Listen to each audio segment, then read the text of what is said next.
pledge allegiance to the flag of the United States of America and and to the republic for which it stands, one nation, under God, indivisible, with liberty and justice for all.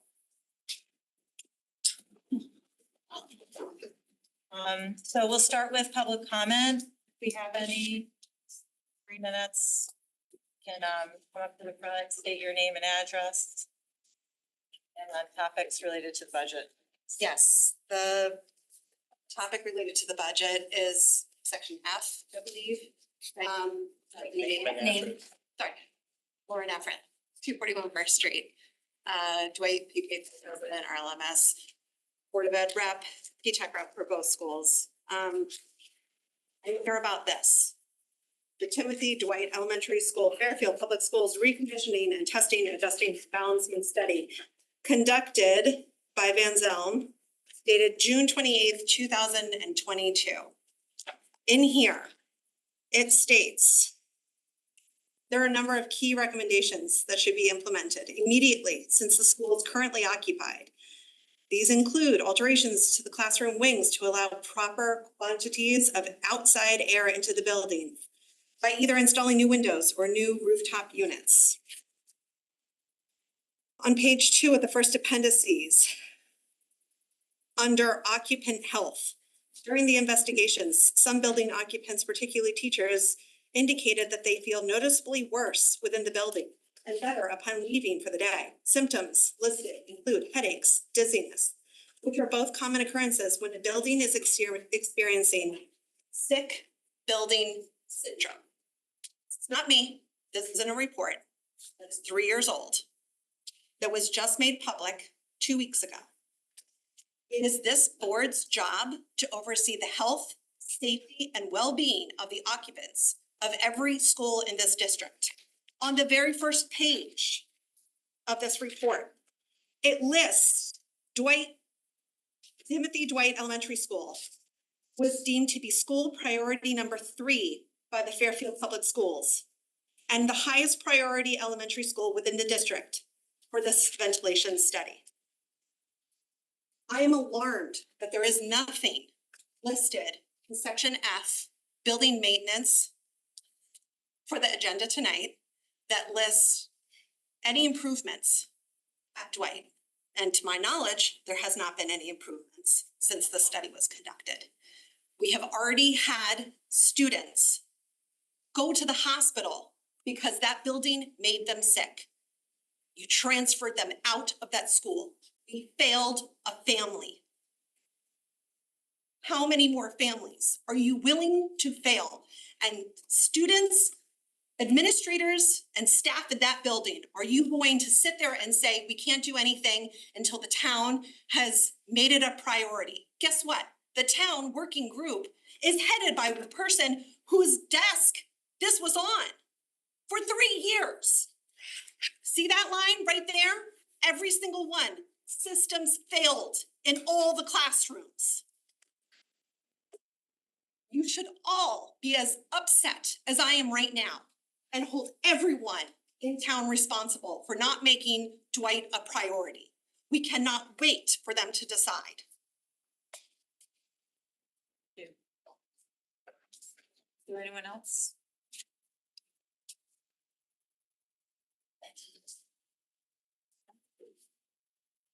Okay, seeing none, we'll move on to the quarterly financial report.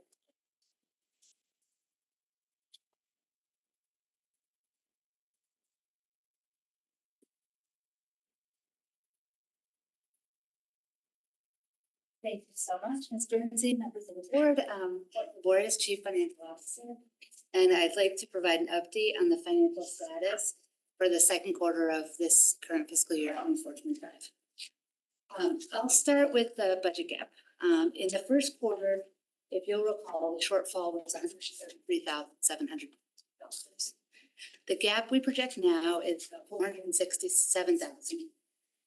The contributing factors remain the same as we previously discussed. The increased cost for special education, substitute teachers, and the budget shortfall that we had discussed earlier in the town. Recording in progress. So I'll go into the individual categories.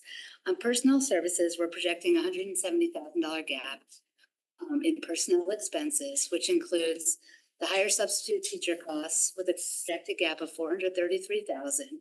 And that's primarily due to staff absences, both daily and long-term. Because we are talking about the budget tonight, I'll say that the issue will persist in the coming year as a projection estimate, and our FY 26 budget subs short-term and long-term to 1.3 million. Other factors like FMLA and staff attrition in the projections, modest gap in personnel is expected to be afforded from the wage. This reflects the timing of the contract settlement versus payment, and new teacher hire coming in at slightly higher steps than they have. For fixed charges, the health insurance has a slight surplus due to lower than expected initial enrollment at the higher rate monthly rate structure. The pension costs have exceeded a higher town valuation, and these have already been paid. If you'll recall our budget, our discussion this time last year. This has been taken into account in this year's budget request. I think I saw that in one of the board Q&A questions as well. Life insurance rates have risen after nearly 7 years of stability and 0 rate increases. So this has also been taken into account in the budget ask for the upcoming. Special ed continues to be a significant driver of costs. We're projecting an additional $76,000 over the budget due to, as we talked about last quarter, higher than anticipated increases in the out-of-district tuition rates, up 5% compared to the historical 3.5%. Problem that we talked about going on state. Other of our constituents are talking to legislators about this. An overall rise in settlements and professional services, a reduction in excess cost reimbursement from the state. Next year's budget is an increase of 3% greater than the expenses category, and 7.3 points higher than budget. For support and operations, we've also seen some shifts in support and operational expenses. PD and tuition reimbursement have increased as expected under the new teacher contract. We addressed this in the current budget proposal. We've offset some of this with savings from fewer enrollments in magnet schools and adjustments in print management and the shift to personnel for the athletic trainer services. With utilities, winter billing will provide more clarity. We typically hold these flat up until we have some experience from the winter billing. This quarter just closed 2 weeks ago. The billing was only up to date as of the end of October. So we'll see additional information for the utilities in the February. So for the synergistic contract is expected to yield savings in excess of the fee. The capital budget, largely allocated to technology, is over 90% encumbered, which we'd expect at this point in the year. And we also expect the remaining balance to be fully utilized in the third and fourth quarters. So while we have some shortfalls in the areas previously identified, we're committed to careful financial oversight and we're working to close this gap by the end of the fiscal year. As we monitor winter utility trends, busing, and substitute expenditures, we expect to have more substantive conversations in Finance Committee as well as for our third quarter presentation. Happy to answer any questions. In the utilities cost, are we being charged public benefit? We are being charged public benefits for our electric. I don't have that number off the top of my head. Do you? Yeah, it's included in specific line items. I can get that to you in the Friday packet. I think our legislature should be aware that our schools are being charged a public benefit on top of that's Yeah, personally I think that's unfair. yeah, be happy to provide it in the Friday packet. Yep. Sure. Have we frozen anything?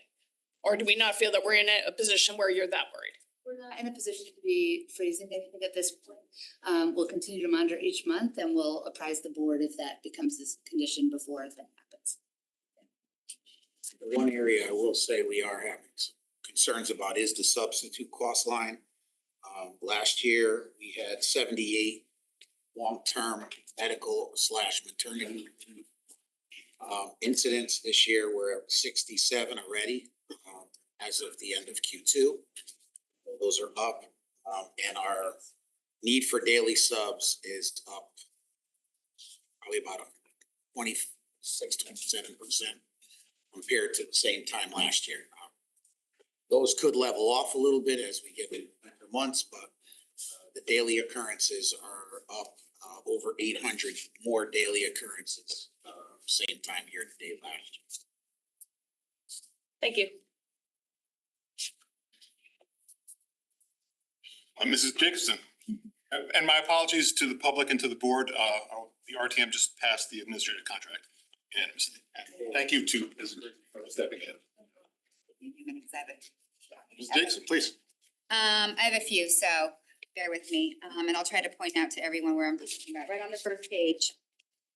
Where it says total personnel services, where the FERPCOM approved budgeted FTE, we've got 1539.30. However, for both of our budget books, we approved 1534.3. Sorry, you're looking at, First page, total 1539.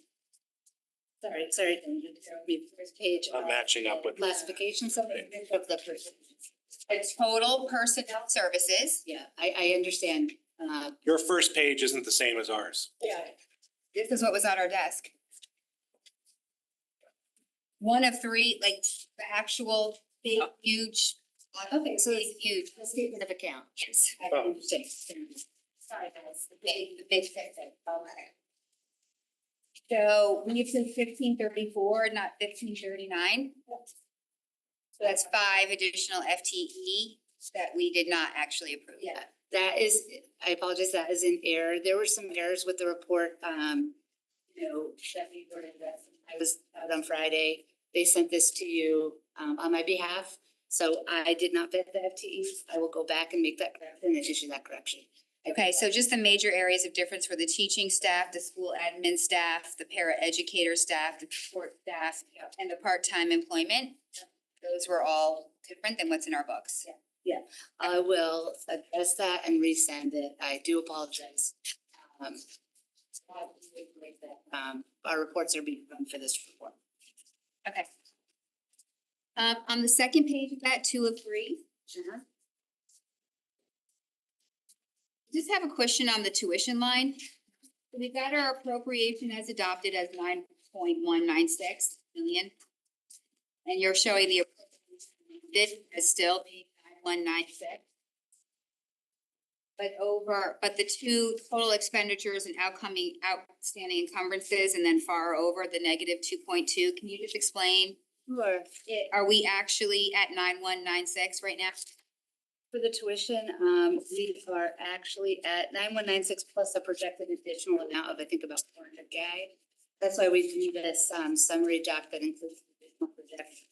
So let me first explain why it's negative 2 million. It's because we don't book the revenue until like February or so. So the excess cost revenue is an offset to the expense. And so you would see that negative go down by the amount that we booked for the excess cost. The current encumbrances and expenditures aren't the total tuition. We have an additional outstanding approximately 400K. Except tuitions that we believe will come to fruition in the school year based on students that have been identified and where we are in the process.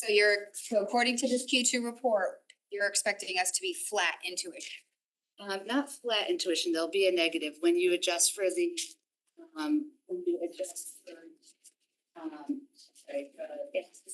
additional settlements and tuitions offset by the tuition. We're approximately negative 300K in tuition. I'm not sure. I can get that too though. Cause this one rolls up, all. About 9.5-ish.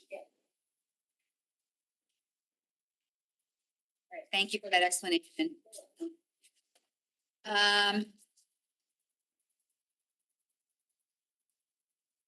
Page 14 of 50, guys.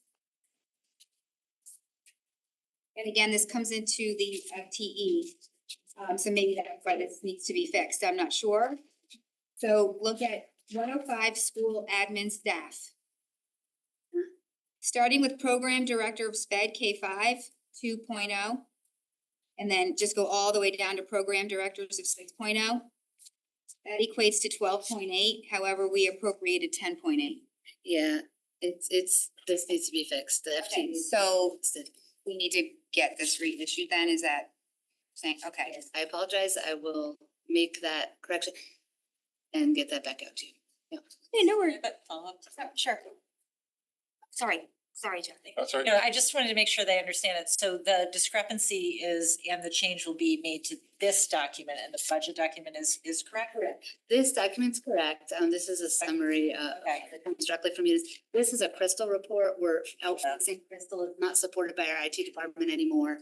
And so typically I run all the reports directly from Munis and then I format them. They were helping me out just running it in the Crystal. Yep, a little TMI, but it's just the FTEs that have to get fixed. They come from a separate module within our Munis portal. I just have a couple more, Mr. Peterson, is that okay? Page 20 of 50. Uh-huh. Way at the bottom, support staff, we've got, we didn't budget any money for an ASL teacher at Ludlow, but it's got an approved 1.40. And this happened several times where either there's 0 FTE, but it says we budgeted money, or there's an FTE, but we didn't budget any money. So in the in the ASL, what I should give you is a history of what's budgeted versus what's actual, because the challenge is we budget in the certified and sometimes they show up in the non-cert. So it's to be consistent where the FTE is with the money. It's probably a timing thing. So if you look at the total FTE for ASL, it would equal what we budgeted and the total money for cert. So it's just if we're not able to get a certified staff member, we move the FTE in the funds to the non-cert line.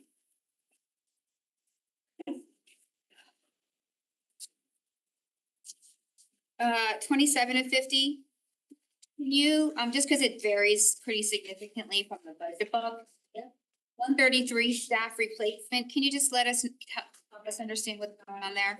So Page 27 of 50. staff replacement. And I'm just trying to align it to what's in this budget book, and it's very different, so. So the 765 in the staff replacement category should be in summary object 131. The budget transfers and the appropriation as amended, that's because as the attrition occurs, we transfer it into the individual budget lines where it occurs. So we budget for a negative attrition amount of in this case, negative 765. And then as the attrition occurs, we shift it into the accounts in which the attrition happened. So the appropriation as amended, you have listed as negative 304,422. So just in our budget book, it's only 53,705. So I'm just looking to understand what the big difference was. The appropriation as adopted was negative 765. Yes, but the revised budget in this budget book says 53,705, whereas here it says 304. So the revised budget, so every quarter we do adjustments. Comes down. So that's gonna continue to come down then. Yep, it just comes down till it gets to 0, basically. Got it. That makes sense to everybody. It's a weird thing. Because we budgeted 100% in the staff lines and we budgeted negative offset funds. Ready to shoot.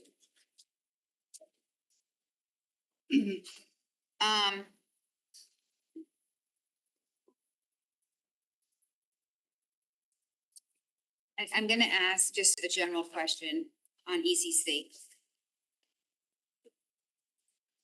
And that this is all through the report. There are a lot of overages on ECC throughout the report.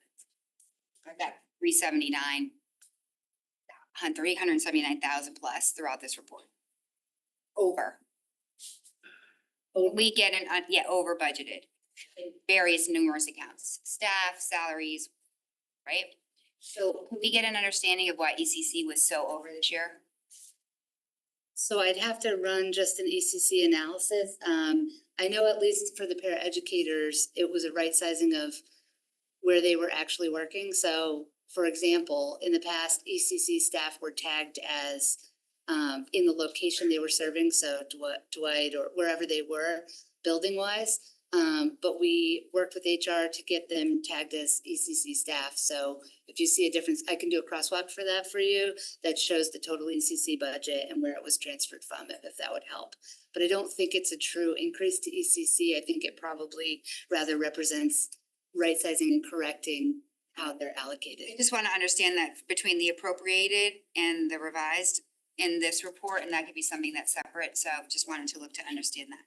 Okay, thank you for all those explanations, very helpful. So will we get new one then with A new one with the FTE and then a summary of the C as well as a follow-up on the question about the utility public benefit charge. So yes. Thank you. Thanks. Any other questions on the financial report? Thank you. Again, apologies for missing the beginning of the report.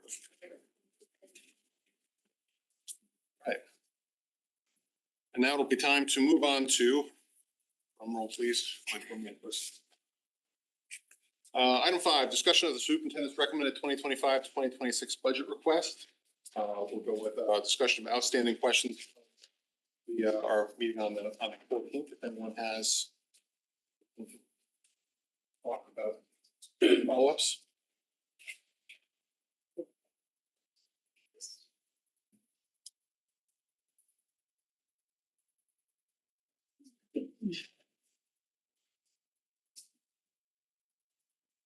Do you have the previous agenda? Could you call them out by letter? Like for the sections of last week? Have it here. Have it. Okay.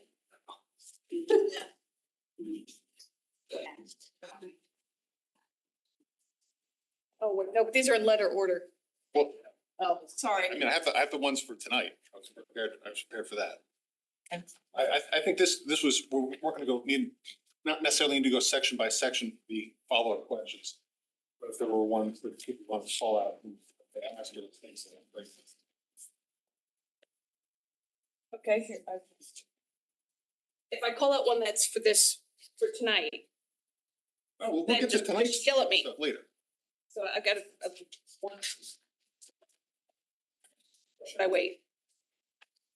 Wait until we get to the correct section. If the section is whether that's revenue, staff salaries, benefits, transportation, operations, dues and fees. This one was from last week. That's what I'm asking about. Yes. Okay, so this is where if I call out one that's actually for tonight, tell me.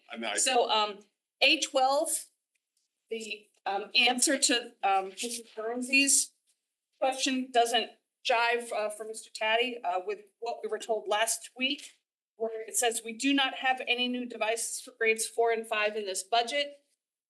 And I thought we'd been told very explicitly that we were getting Chromebooks for grades 6, 9, and an elementary school pool. I don't know why I'm looking at you. Sorry. I didn't mean that to sound rude either. Through the chair, Mr. I don't know if you can, that's incorrect, right? What's written here in our budget responses, Q&A? Yeah, let me go through. So this is regarding to buying new devices for grade 4 and 5. We're not buying new devices specifically for 4 and 5. But we were told last week we were getting new devices for 6, 9, an elementary school pool that you didn't want to designate because there were some 3, 4, and 5 in that. That pool would be almost district necessarily. It's whatever devices that are not end of life that we can give back to third graders, we kind of be allocating throughout 4 or 5. That anywhere where it's that we can fit them in. For example, if you have a particular model like a G8, I can give to a third grader, I can take and give that 5th grader a new device and cycle out. But this says we do not have any new devices for grades 4 and 5 in this budget. That's all. I'm not saying this is a huge number. I'm just saying this is incorrect. We're not specifically buying for grades 4 and 5. Okay. There could be a device that maybe ends up, but not. No, I knew that the one thing that was very helpful last week is that we were thinking there was a big, buy-in for elementary school and we weren't sure about supporting that or not, et cetera. So clarified, but I just wanted to be clear. So maybe a better way to say this, there's none that are intentionally Yes. being planned for, but obviously if a piece of equipment has reached end of life, the pool of new ones purchased will go to a fourth or fifth grade. That's exact. It'll end up in a fourth or fifth grade classroom, yes. Okay, so it was just the sentence was disconcerting after what we were told last week. Yeah, agreed. The line item for grade 3 should be replenish pool or more vague. No, I was fine, like with what you said last week, was an elementary school pool made total sense. That's why this didn't. But, okay, I think there are follow-ups, so I'm happy to defer. Jacobs? Jackson Kennelly referred to the answer on L1 specifically states that $119,730 of the total $576 for Chromebooks is to accommodate devices for third grade.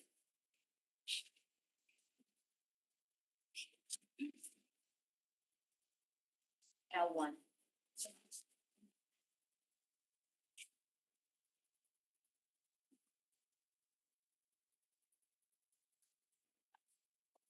So then may I follow up on that? You could follow up, as we've already established as a budget reduction, that we would use that line and not purchase for third grade.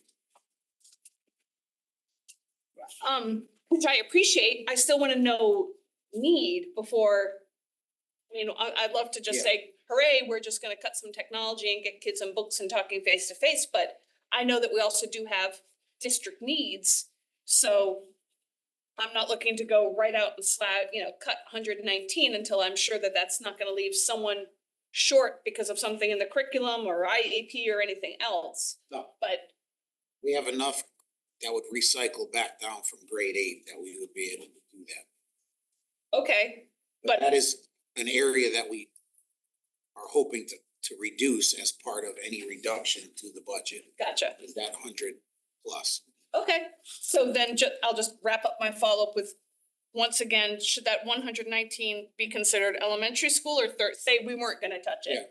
Should that be considered elementary school or is that third grade if we weren't cutting anything?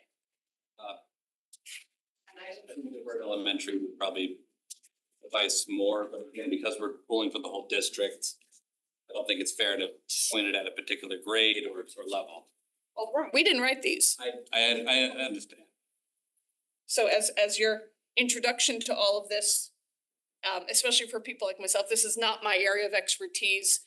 The details, like you talk about, what'd you just say, G8? I have no idea what you're talking about, but this kind of stuff I do understand, so that's what I'm keying in on. So just trying to be consistent in my understanding of what's happening. Yeah, and honestly, the enrollment of grade 3 or the upcoming student is used as a marker to figure out the count, so that was just used when we're going through.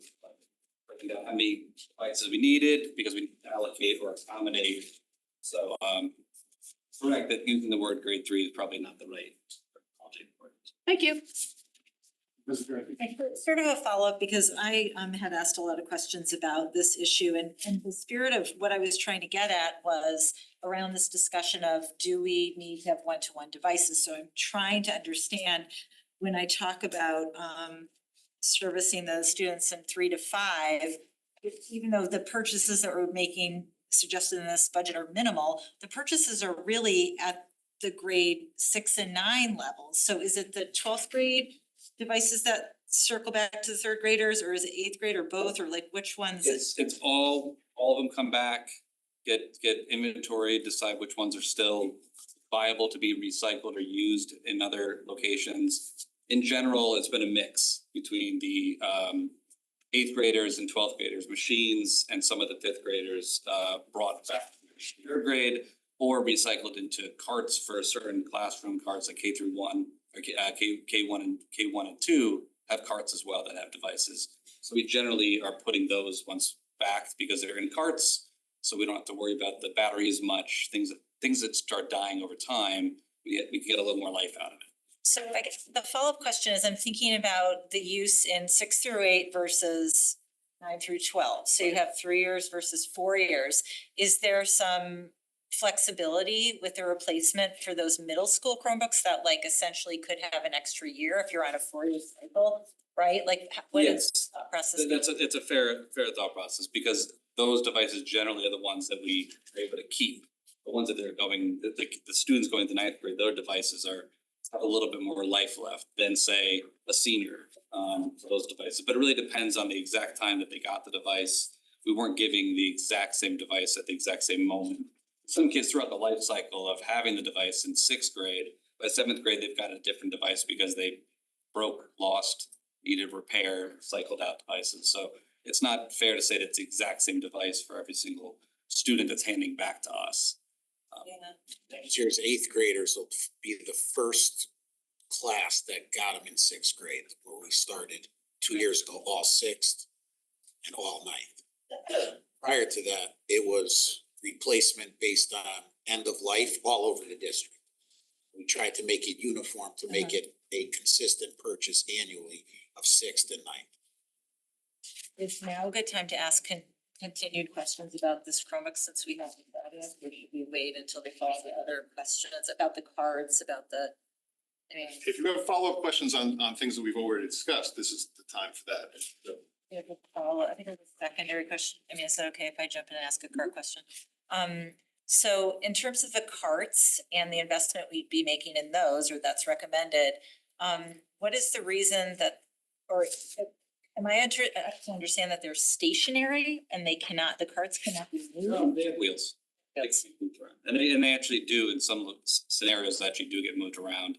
Some classrooms, they wanted to maybe put in a different spot, put in the hallway temporarily while working, but they are on wheels that can be moved. So they could be moved.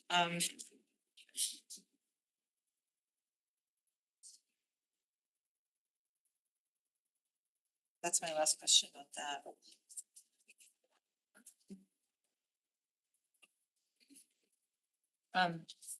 Oh, I'm sorry, are you done? Or you want? I'm trying to find the rest of mine as I'm trying to. One of mine then. I have one quickly. Just keep going back and forth. On the, so this is just a comment about the budget book. So, that the part where we talked about the state mandates, this was under the executive summary, or B2. I asked about the student success plans because I assumed that there was a financial component to this, and I appreciate the response that will be deleted. And so I was just, that made me think in terms of the next draft of the budget book, shouldn't that also apply to B4? Letter B, number 4, the idea of if that school bus monitoring is not something that's relevant to us, can it then be, like, because anything that's in there under a state mandate, I think other boards are looking at that from the point of view of this is money we're having to pay. And if it doesn't affect that, then I'm not sure why it's in our book. That was one follow-up comment. Next. That's staff. All right, I could take a timeout if somebody else wants to tap in. Just a question on page 3 out of 45, number A10. I had asked a question previously about the cost of restoring the elementary art program, and this was independent of Mr. Costani's recommendation of changing the schedule. So I'd been speaking with him a little bit offline to try and come to that number. So I was wondering if you could share that with me. Not in this book. So depending on where they would fall on the salary schedule, we'll just assume that toward the top of the salary schedule, we would estimate $100,000 salary and another $29,000 in roughly $130,000 for an extra FT. Thank you. Jacobson. I just wanted to follow up on Mrs. Maxinelli's question on A11. You don't mind.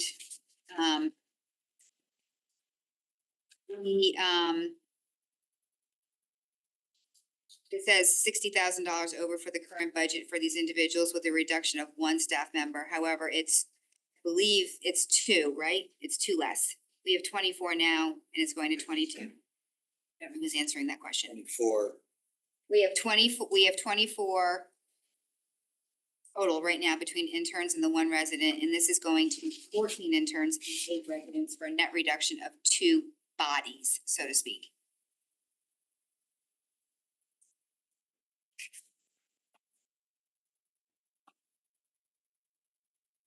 We have 23 interns now That sounds right.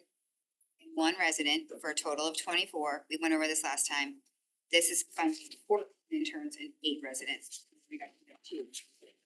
Yeah, I don't know where that, currently we have 10 residents total and Okay. 14 interns. I think it's the difference between what's in the budget book and what you've done this year. Transferred money to contracted services, right? But according to the answers that we have been given to budget, it's a net reduction of 2 bodies. Is that correct? Yes, I see someone nodding yes. It could be, because as of this morning, there's going to be some changes with our agreement with Sacred Heart University based on the grant they received. And if they are unable, which it doesn't look like they will be, to provide us with our choice of candidates for the resident program, then all our candidates next year from all universities will be interns, which will then reduce the budget by $80,000. Because the stipend will no longer, the living stipend will no longer be paid. When will you know that? Well, Are you gonna know by next week? no, it'll be by tomorrow. Because I just want to make sure, I want a list of the certifications that the candidates that are being allowed because of their new grant. They are working more closely with alliance districts to fulfill the grant. And if they cannot provide us with special education and shortage area candidates that we, in a resident program, then we would take those solely as an intern. Sorry. Mr. Kraska. I have a follow-up on J15, and I didn't put a follow-up question because I wanted to allow as much time as possible to figure it out. Do you have any idea what kind of affirmative we could possibly do with the language textbooks or any other textbooks that we want digital? J15. Okay. Page 34 or 40.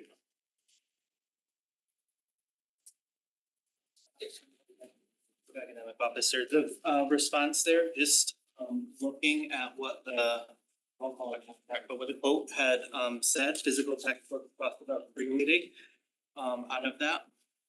The issue right now, which is what we're working on, is every physical textbook comes with a digital license. That's just our pricing plan, and we're trying to get just physical textbooks, no digital licenses. So I don't have a final answer on that one yet. In terms of what the teachers need and what they can accommodate through a different price point. Was there any further discussion on slowing the rollout too? So if we were to buy just physical textbooks, we would not get digital licenses at all. I mean, like rolling out Spanish 1 and 2 first, then 3 and 4 as, you know, instead of like putting a junior with a brand new curriculum. So I have not had discussions with the department on that. That would be determined on the curriculum calendar if we want to alter it. That's open, the curriculum will be written, it would just be a matter of phasing it in moving forward. Just trying to save costs. Okay. Thank you. Ms. Jacobson. A21. In order. A21. Capital outlay. Follow up, my question is, where in the budget book can we find the significantly lower damage rates that were displayed in the response from last? I thought it was in the capital outlay theft damage, apparently that's not where. So where it says, by keeping devices on campus, we anticipate significantly lower damage rates. 50% reduction, where is that budget book? If it's not theft damage.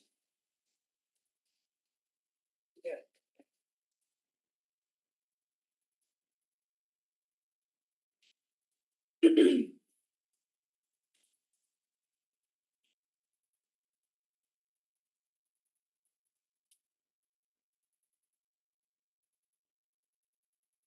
don't think it's reflected in the budget book.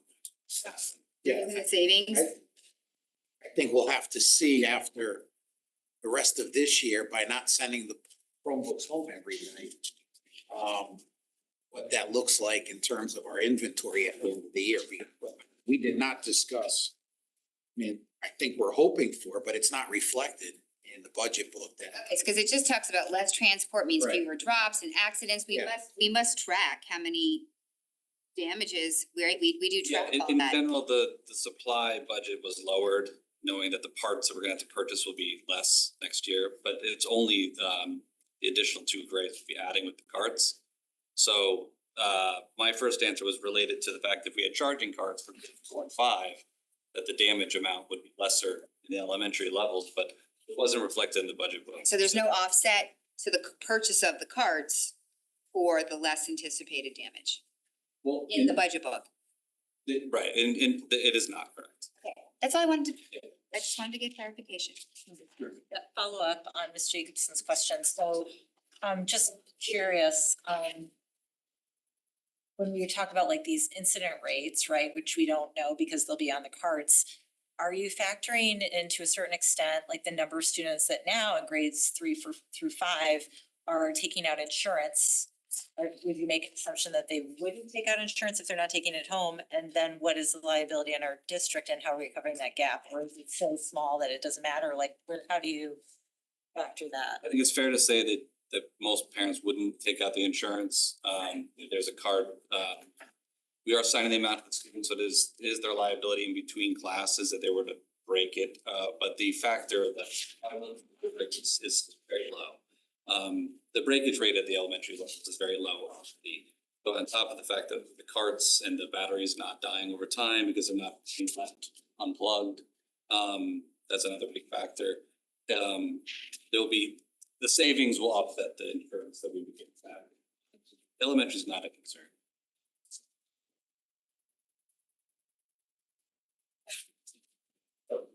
I have another question. On page 34, 8.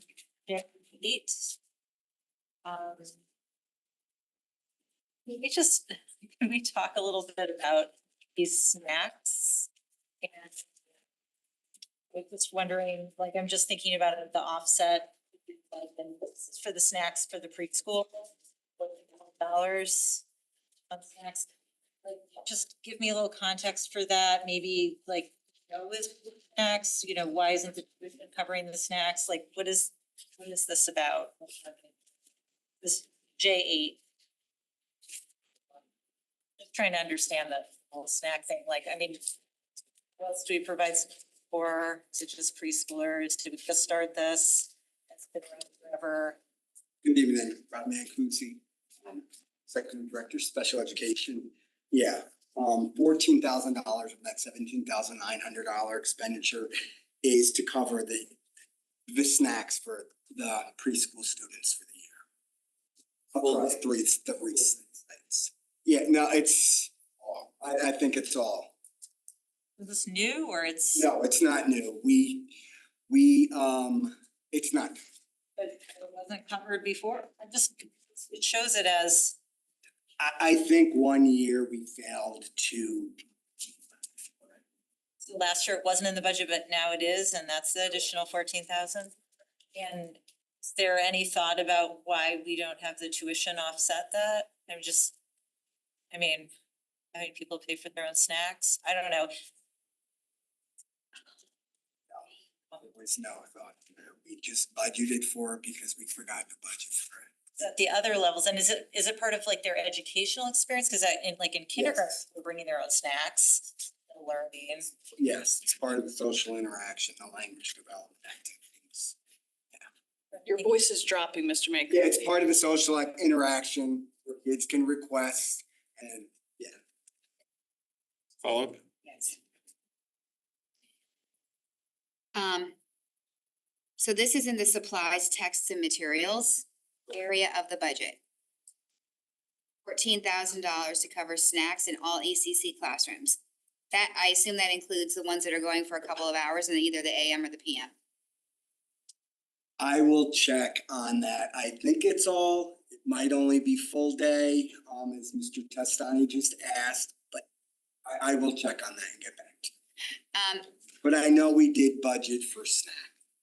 The first in my entire life in this district that I've heard of that. So, the we have an entire food services total separate budget.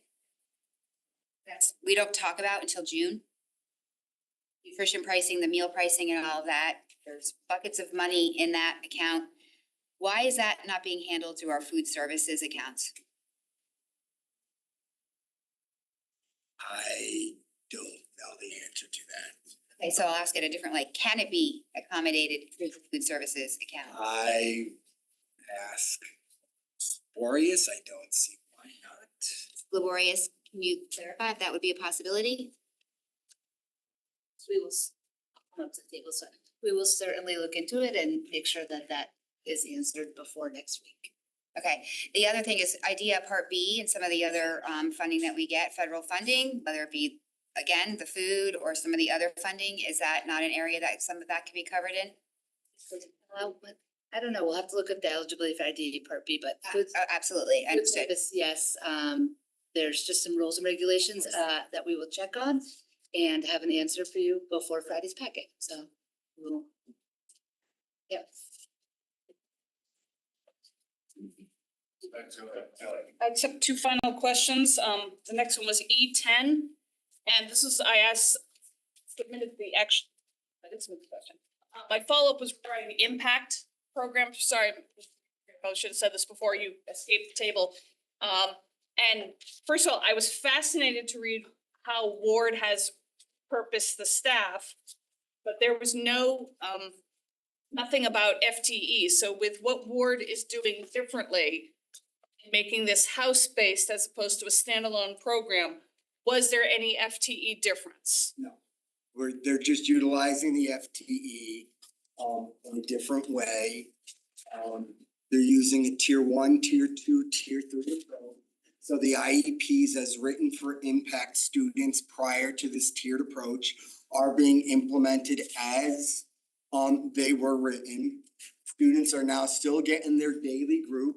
They may be also getting individual, or they may be just getting individual based on their needs. Some students do better in individual counseling versus the dynamics in a group that might not, meet their needs. So, yeah.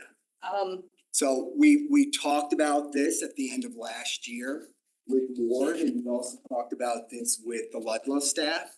The Ludlow staff chose to continue their service implementation as, impact was originally designed. And at the end of the year, we will gather with the two groups and we will discuss the pluses and minuses moving forward.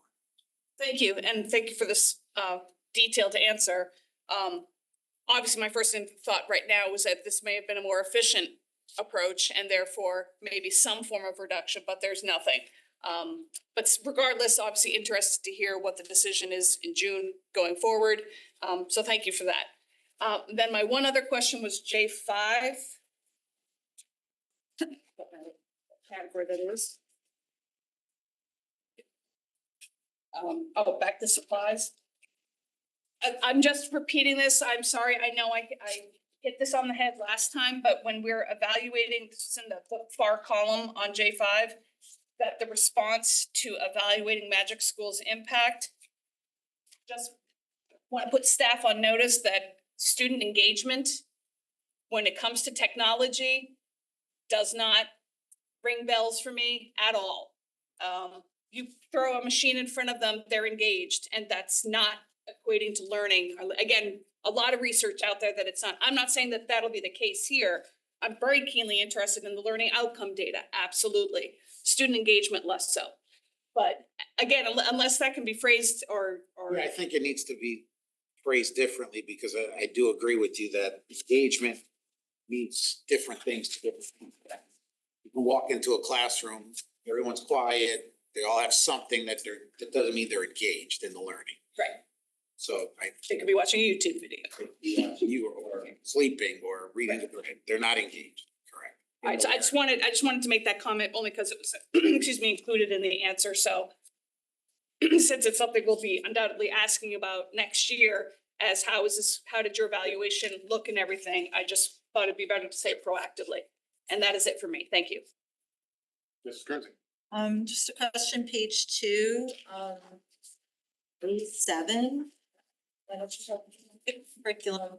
I had an outstanding question. I had asked, will minimizing student travel time be a priority in selecting the locations for the elementary school gifted program? And what I'm getting at here is, are we looking to minimize that, or is somehow financial implication driving those locations? I'm just trying to We clarify haven't- that. No, for we haven't decided on the locations as of yet, but that will not change the cost. It's really just about running the buses to and from. But you'll be taking into The trip. consideration the amount of time that students would have to travel to get to those. Oh, we're two gonna locations. strategically locate them in the best parts of town to make sure that, and we may make adjustments along the way if we find that one is not working. Fantastic. Yeah. Thank you, thank you. Mrs. Jacobs. L1, page 42 of 45, no, sorry, L2, page 42 of 45. This is about the athletics equipment waterfall.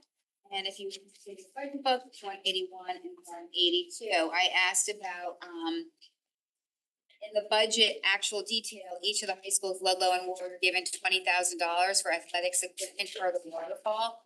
This in the backup is 23,000, so I was worried about a $6,000 discrepancy. Then the answer is that 3K in the co-op accounts for the waterfall. However, we're in 182. I don't know who wrote this answer, I'm sorry. I'm looking for someone to answer me, tell me which of these items on page 182 are for co-op. I get the fencing probably for 1,200, but I'm looking for the 6K.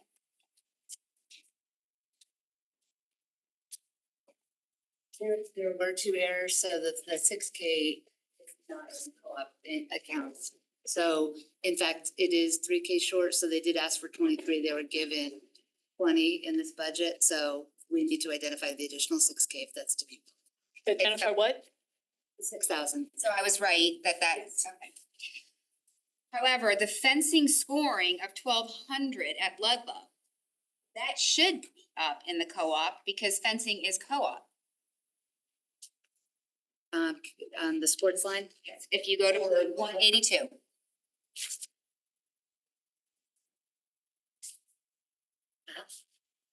Okay, Ludlow, it says fencing, scoring, $1,200. Shouldn't that be moved up to the co-op, so thereby reducing Ludlow's, the 1,200? Well, it wouldn't necessarily reduce, they would just look at, because of the water, the way the waterfall is created, they have things that they've mapped out, not necessarily for 25-26 year, but for 26-27. So if this is moved up, they would potentially No, sorry. that next list, Sorry. move something over in its place. Ah. Oh, I thought you meant Not like out. out of this area into, okay, Yes. yes. Because you've got an equipment waterfall, which I'm gonna ask about, of $40,000, which is a lot. I don't know where, I just have a lot of questions on it. The equipment waterfall, I'm assuming that's the two high schools combined, the 20,000. So in essence, it wouldn't be $40,000, it would be 46. So where's the equipment for all these other teams? This isn't just co-op, the equipment waterfall. the equipment waterfall is their normal strength they've been getting, just gave the ads for. So the answer that I'm looking for is I need to make a $6,000 adjustment, sports costs That's correct. for $6,000. I did check the waterfall. This is exactly what is in the waterfall for next year, except there's a 300 as noted here, difference for Ludlow. On the soccer goal, it's 7,700 instead of the 8,000 they have on the waterfall.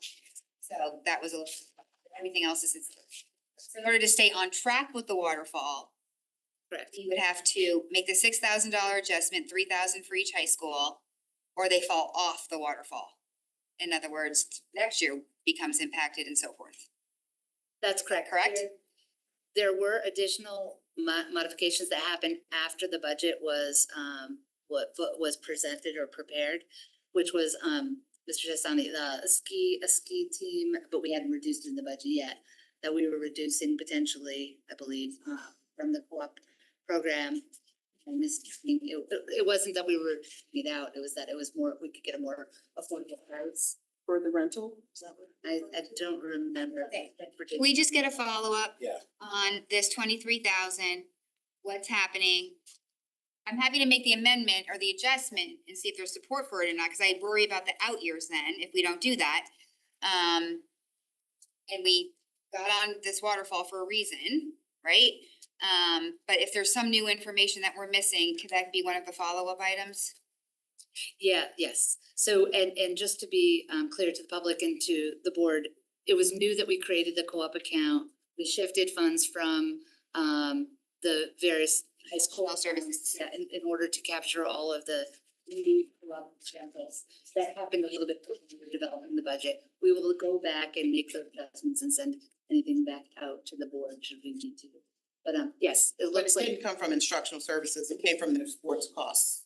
That in instructional services, the yellow bucket, It's all, yeah, one big bucket, but I think color code. Okay, specifically the sports cost. So this page represents more than just co-op, just the top portion is the co-op. So I think because it's in bold and underlined, it gives the appearance of everything. so we're gonna figure that out. It just let me know, I guess, what any adjustments might be. Okay, And just to be clear, a few of the accounts were not instructional, and they were now reflecting in instructional as well, because it should be capturing as instructional. okay. L3.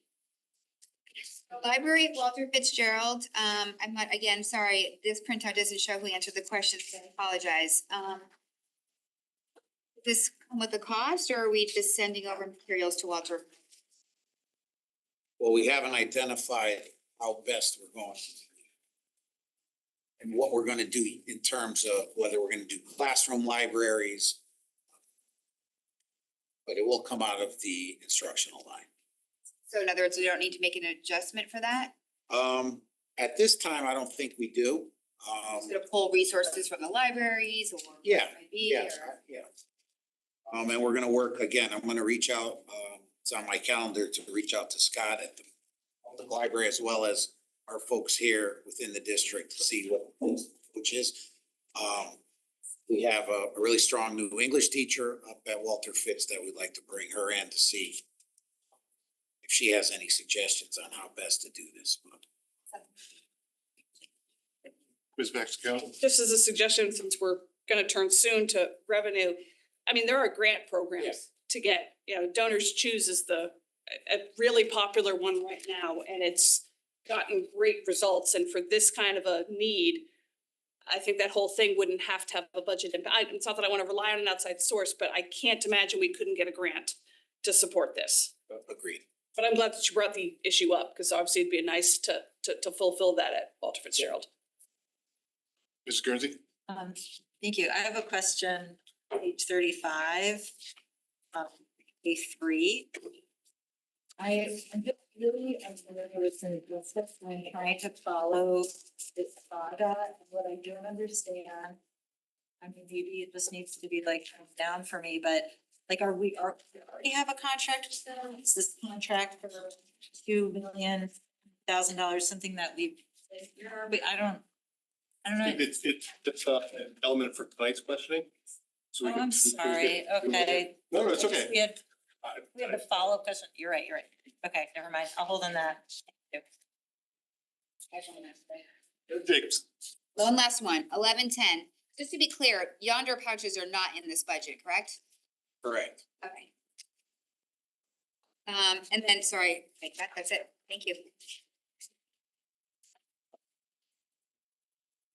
We'll get into many sections coming up, but anything that we covered last week.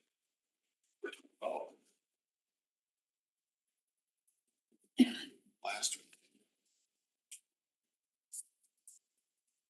I'm going to say that it's time to move on. We'll move on to section 5B, revenue. So before we get started, I do want to just reiterate that we're going to get to this shortly, but we have continued and we'll present some information that we promised regarding the transportation, what it would look like if we decided to make adjustments to the walking distances. We do have that information finalized. So that will be presented, but We're also been gathering a lot of information regarding bus contracts. We have gotten some raw, but nothing definitive from First Student for a contract extension. However, we will have that solid proposals from them by Friday at the latest. But just having a lot of discussions and gathering information from all parties in the area regarding transportation. I think we have significant exposure to next year's budget. I would start to think about at least an additional on top of the percentage that we budgeted for, an additional 20%. So what? 20% to the transportation. 20% increase or 20%? Additional to what we've already budgeted. And we've had several conversations. I talked to colleagues throughout Southern Fairfield County. Asked for their RFPs, anyone that's been out to bid, their contracts in the last year. And we are severely being underpaying because of the timing of our last contract. Teamster Union is negotiating regardless of what bus company we do go with. They did go on strike in Rhode Island. They did go on strike in Massachusetts. Just to give you an idea, a typical bus is $400 and some odd for a tier. It's a 6-hour bus. What we did in our most recent district is paying somewhere closer to $800. So just to give everyone an idea, that's where we're gonna land. So this is gonna have some significant implications. Mr. Gratoff, follow up that, the chair to Mr. Testani. So you're saying a 25% increase total? Year one. Year one. Does that include the new possible extension of walking or? No, That's as is in the budget. that's as is. Nothing changing, nothing passing. Correct. What we currently run, how we run it. We asked and we're pushing for them to sharpen the pencil a little more and try to spread out that initial hit even further out into subsequent years. So we'll see what they come back with. I mean, there really is, it's very, very tough right now. Mr. Testani, just to clarify, since this is an $11 million line in the budget, are we talking an extra $2.2 million in your 20% estimate? I would figure on that in year one. But only on the First Student contract. Let's remember that. Not on all the others. So not the entire 11 million. No, not on the entire 11 million. Just on the First Student. Do you have a number? I believe our First Student contract is a little over 7 million. So It's still 1.4. still 1.4 million, 1.5, correct.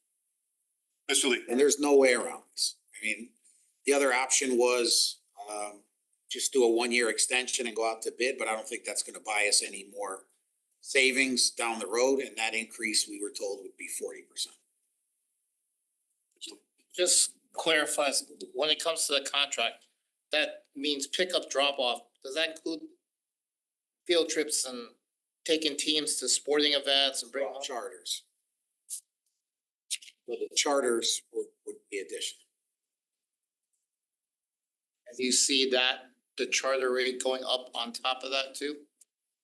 Yeah, I mean, the only difference would be, however, we would extend the contract with the provider, First Student, but we would amend the terms of the contract. So having these other districts supply us with their contracts, we're looking at those. So that the terms of the contract would be more in line with the bump in. So right now, I think we could do better in terms of the terms of the contract. Yes. Ms. Jacobson. Just through you, Mr. Peterson, to Mr. Testani, I don't know if it's possible while we go through the rest of this budget book and all of our questions, if there is a way for us to get an actual projected dollar amount by the end of tonight? Or This 20% Sure. we're talking about, just so we're not sitting here guessing so, what that looks like. right, so Mrs. Laborious can go and run Obviously, I know it's an estimate, I just, what we pay for First Student for regular transportation plus, we'll say 25% total. okay, that's all I'm just asking. Well, Ms. Racy. taking into consideration the 4 you already put in there. Right, so we'll add another 21. Yeah, so don't go 25 on top of it. Correct. 25 total. Yeah. Discussion. Chair to Mr. Testani, I know this may not even be possible now that we're approaching like $9 million or so. Is there any district ever tried to bring it in-house? Yes. Possible, if we looked at any numbers? Not for next year, but I think that's a big gamble. Be our own transportation provider. There's a lot of moving parts to that. And I don't think we want that headache, to be honest with you. I know that one of our Southern Fairfield County districts did mention that they went to all propane buses. And it brought significant savings as well as all the environmental benefits as opposed to diesel, so. I'd be interested in looking at any, even if it's long-term saving. Yep. In town with a 25% increase.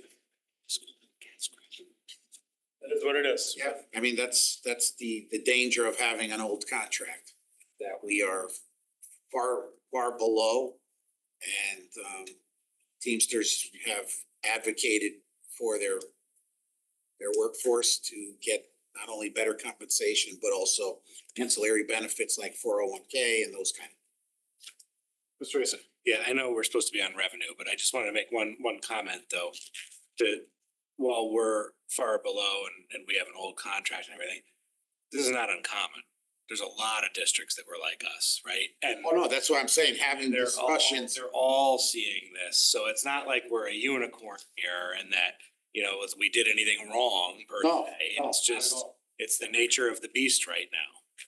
Milford, Westport, Norwalk, I mean, everyone that was renegotiating in the last couple of years or about to renegotiate will be facing the same issues because of the increase in the union contracts since all these contracts were negotiated several years ago. I would even say that it's even more in the last few months that these 20% have been popping up.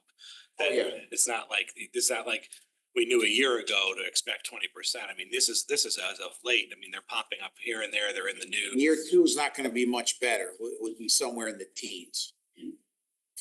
We probably wouldn't see a single digit increase till year 3. Ms. Guernsey. I just have a question about the charter. Is there an advantage in marrying the two, or is that a part of the negotiation to expand the contract? I mean, I'm not even sure what to ask, but there are different components of these contracts for transportation. As part of your negotiation process, will you look at like how the charter contract fits into this expired, the other regular? So this contract is primarily our home to school, school to home, our 1, 2, 3 tier buses, our big buses, and our in-district special education buses. Out of district is a separate contract. Charters will be part of negotiations as the safe flat fee per hour for charters. Okay, got it. Thank you. I'm inclined, since we spent a lot of time talking about transportation, to just skip ahead to that section so that when we refer to this meeting later on, all the transportation questions are sure. Yeah. Is that all right with everyone? So that letter is G. That letter G starts on page 26 of the spreadsheet. And page 63 there.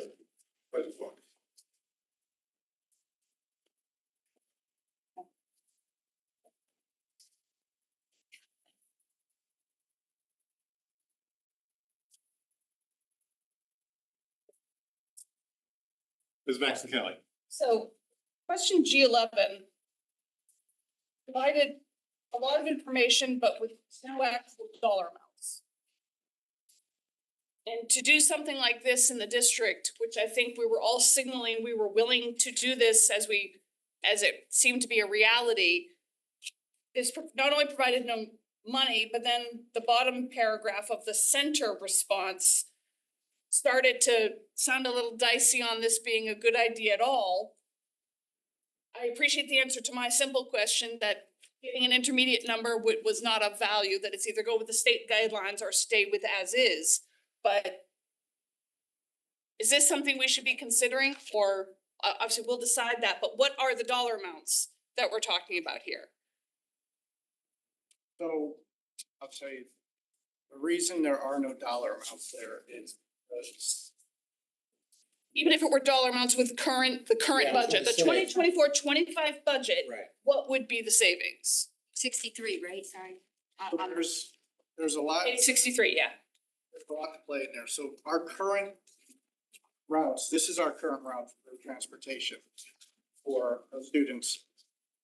This is tier 1, tier 2, tier 3 transportation. So if we were to look at cutting, and you said you wanted to increase the walking distance for elementary school and elementary school only, we have to go through every one of these, figure out how many buses we could reduce, but are we really reducing buses? Because if I have a 2-tier bus, or a 3-tier bus, I should say, that now became a 2-tier bus, it reduced, but it didn't reduce to a 0 bus.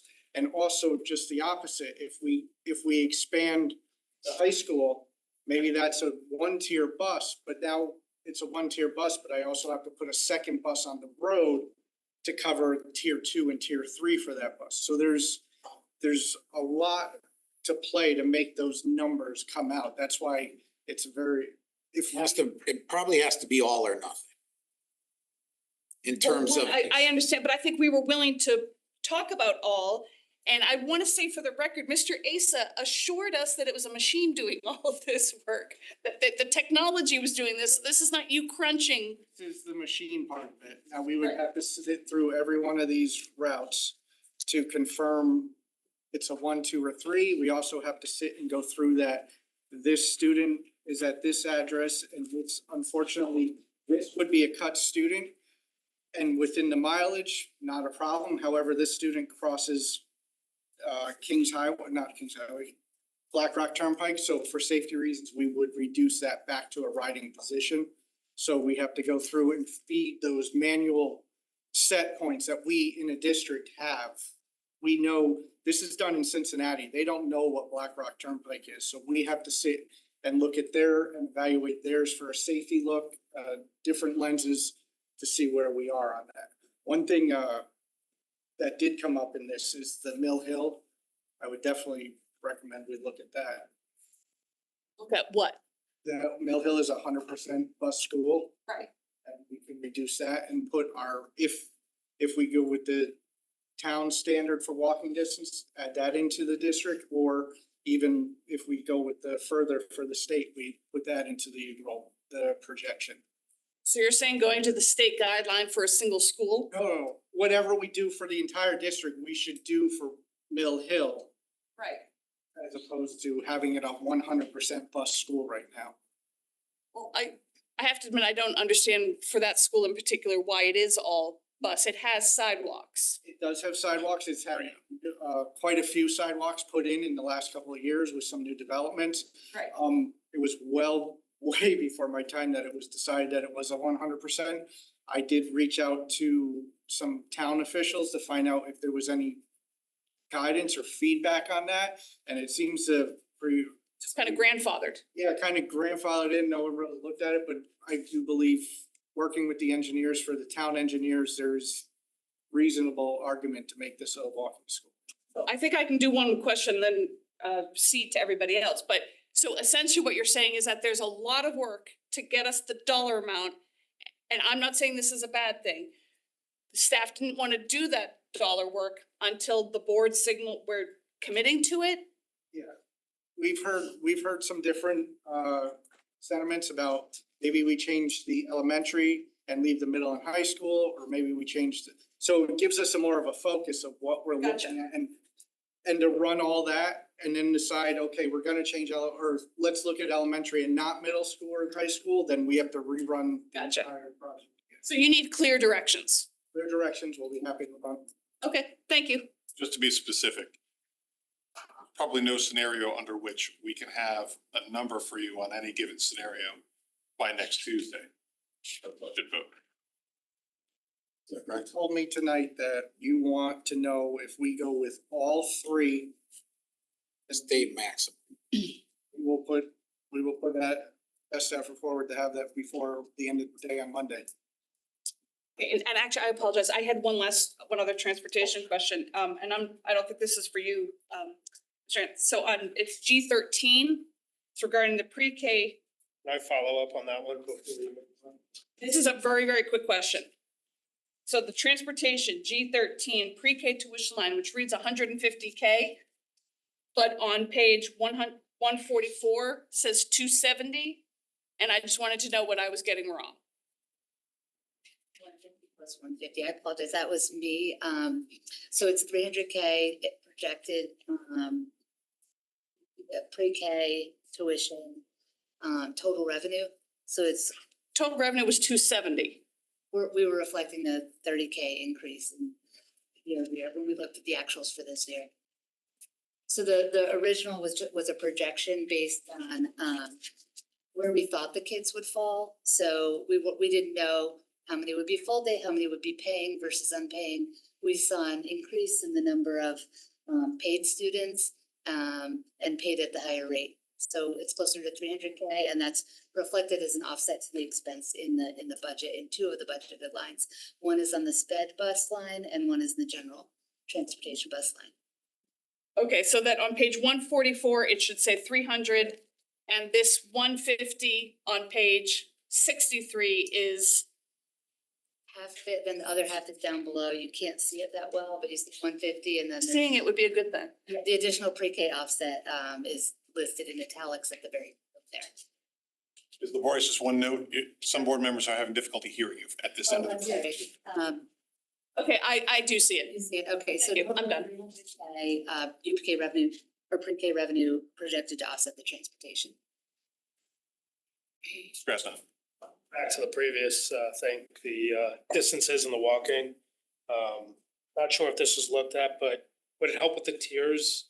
If possibly one of the other schools' start time maybe changes to like Holland Hill or something? Would that help with the tier impact possibly?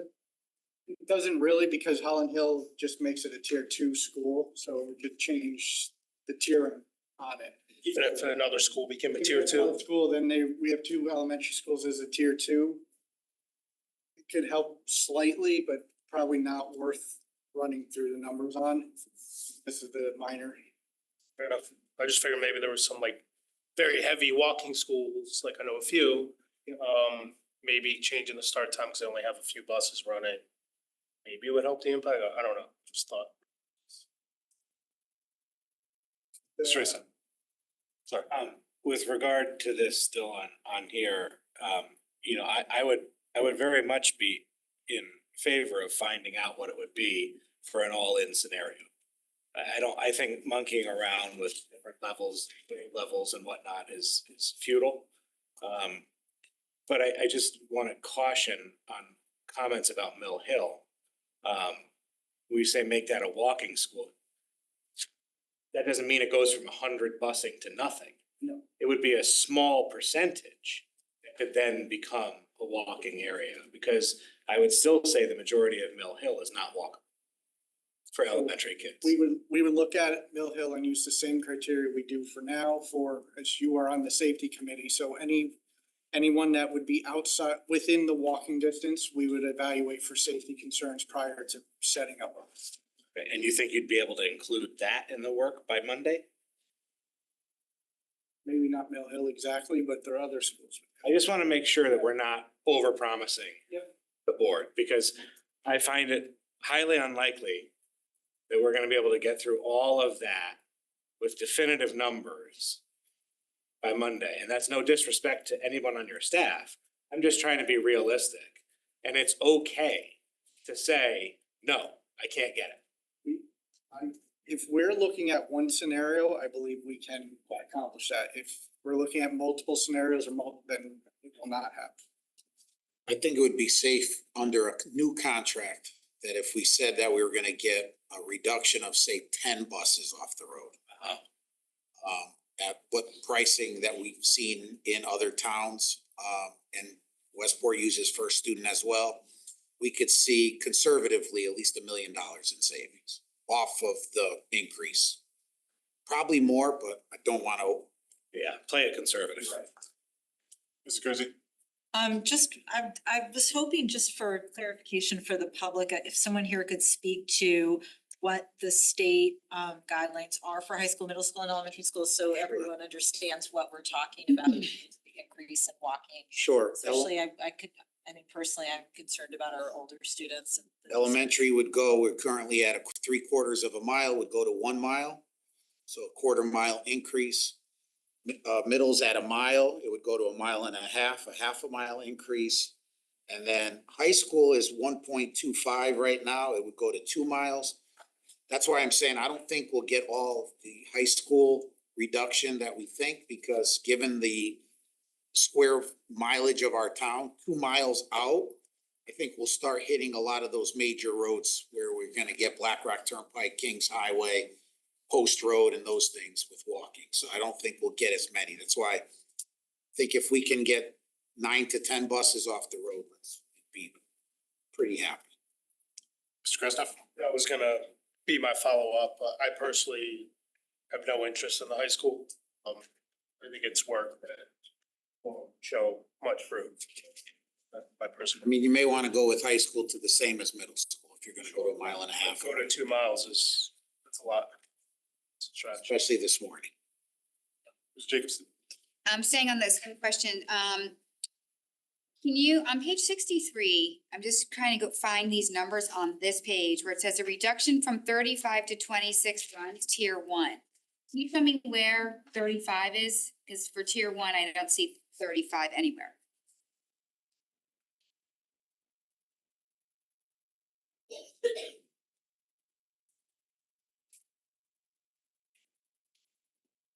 See 6 buses for tier 1.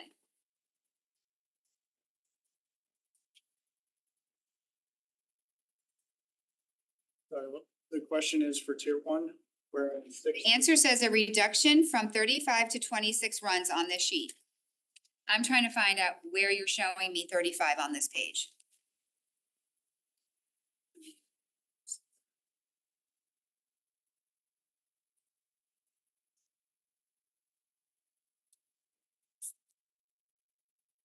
Just the same for each of those. just before I answer, I just want to make sure I'm looking at the same, the right answer. So it's G11 on page 29, 45.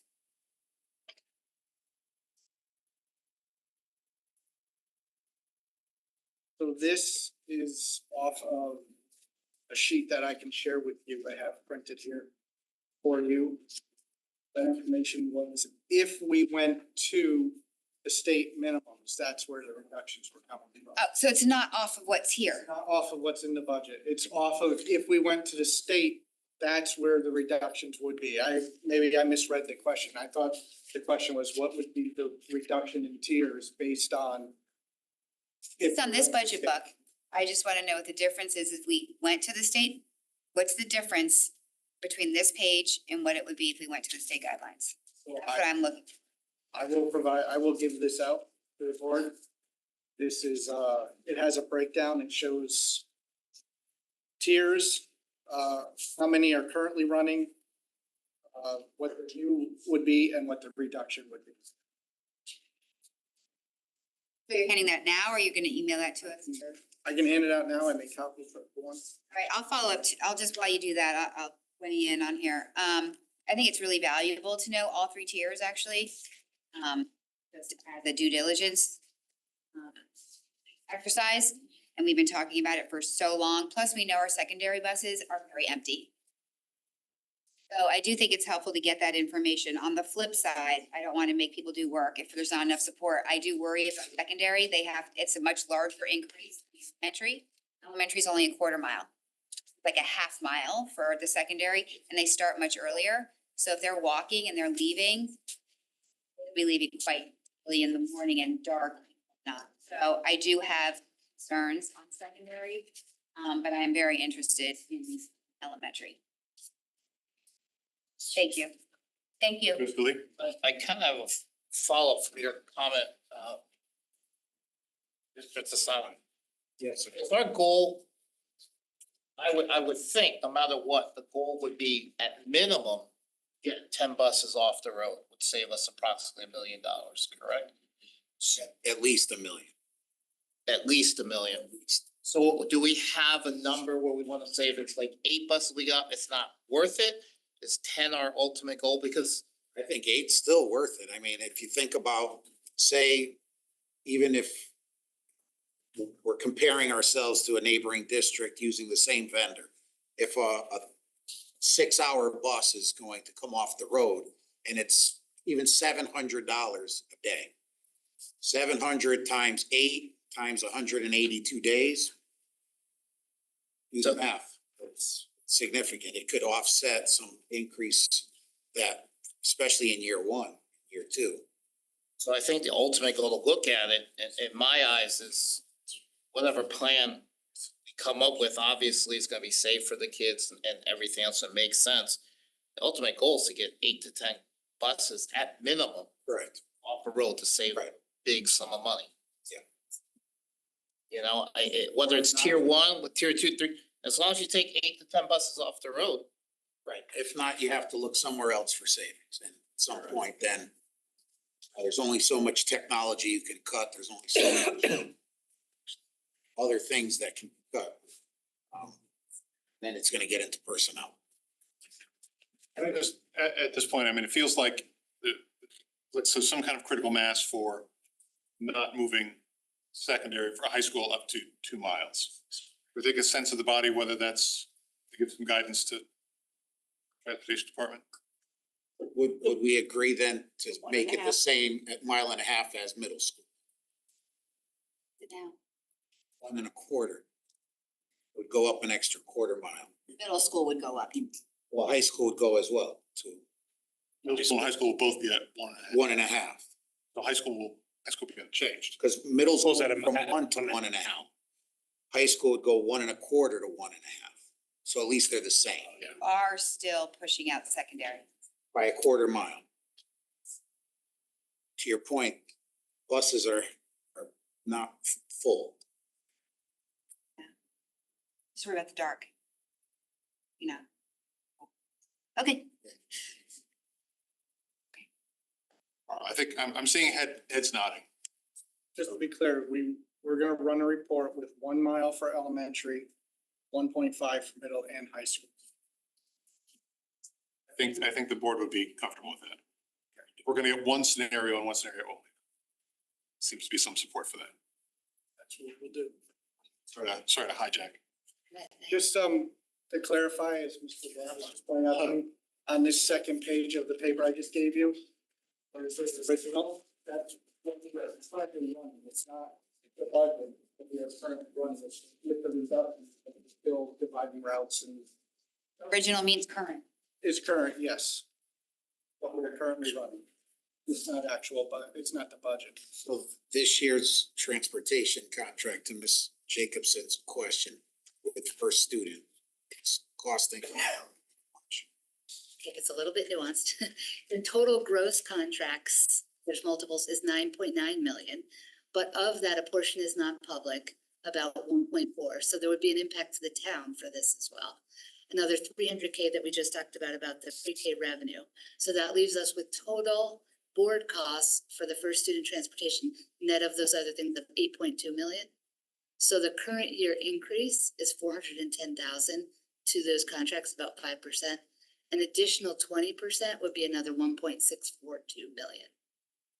Now, that's the contract, as Angela's just mentioned, we're not running the full gamut of buses, but that's the contract. So that's if we were to fully fund the budgeted contract at 20% more for next year.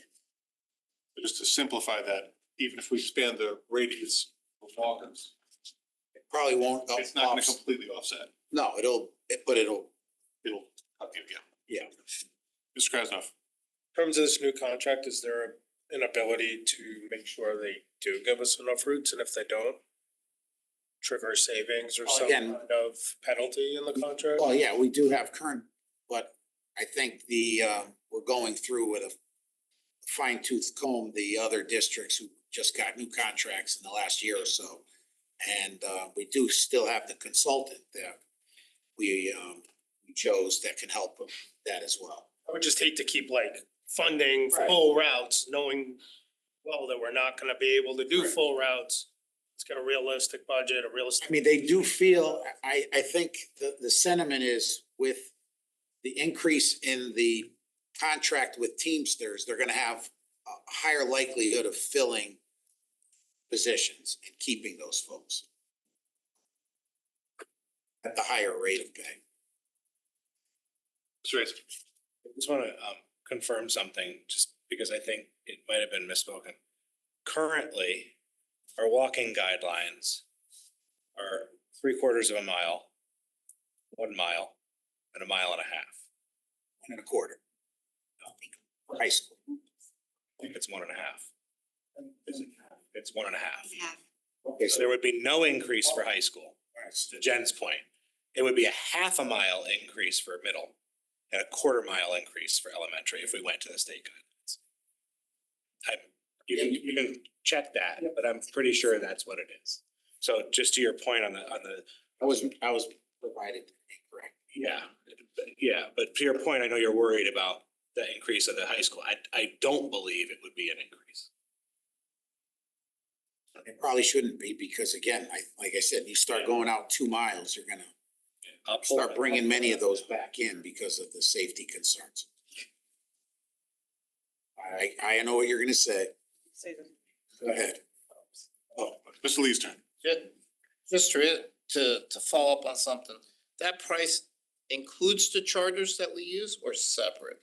No, that includes the special ed and the general ed buses, in the special ed in-district buses that First Student runs for us, and the general ed tier 1, 2, and 3 buses that.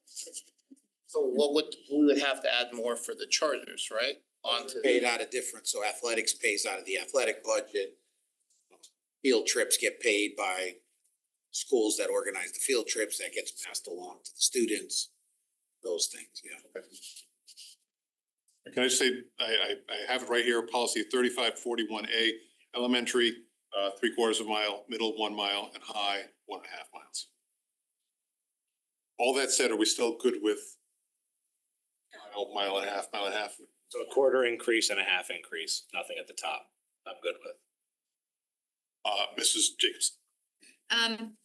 Mrs. Laborious, page 66, total transportation, should the board choose to adopt this amendment? Can you just give me, for the 25-26 proposed budget, what would be the new number? With the additional 12% on the first reading potential. The last 3 columns is what I'm looking to see what that would be. If you need time to do it, we can talk about other things and come back, but I just. I think give her some time so that Okay, sure. the number's accurate. You okay? Yeah, I just, and maybe it's just too much for staff to be able to take care of, but I've always been interested and have said several times, just piggybacking on Mr. Krasnoff's comment about school start time. And that if having any adjustment at any level, I would love to push high school start time later. 15 minutes, 30 minutes, I wish we could. I don't see that helping us with this issue at the moment. It would cost us more, so this isn't the time for that. But if having some wiggle room on a school enabled us to make a bus a 3-run bus instead of a 2-run bus, I'm just putting that out there, and I don't know the algorithms, I don't know the nature of the work that they're doing, but I think it's something that it would be good to keep in mind. Again, a 3-run bus is more efficient than 2. And if that meant an adjustment, I just think, given the conversation we're gonna have to end tonight's meeting, I would put my support behind Mr. Krasnoff's notion of that might be something to consider. I'm very intrigued with what Mr. Testani said about propane buses or solar buses or whatnot. I know it's a lot of work, but is there any way we could possibly get an idea of what the initial cost may be and the long-term benefits? So in terms of this, I don't know what district Sir Testani was talking about, but I do know, speaking to one of my colleagues in Norwalk, they went to all propane buses. They did have a savings the first couple of years, but they're kind of in the boat where we are now, whereas it's coming up to the renegotiation of the contract, and they're looking at large numbers because the contract was bid out under old precedents, so they held their feet to the fire with the current contract with the rates for those buses. So the company came back and said, because of the buses and the increasing cost for propane buses, we want to jump your rate up. And they said, no, we have a contract with you. You can't do that. So now they're facing the same boat we are now. They're going to see a large jump in that number as well. Is the large jump because they had a massive savings initially and they're getting back to market price?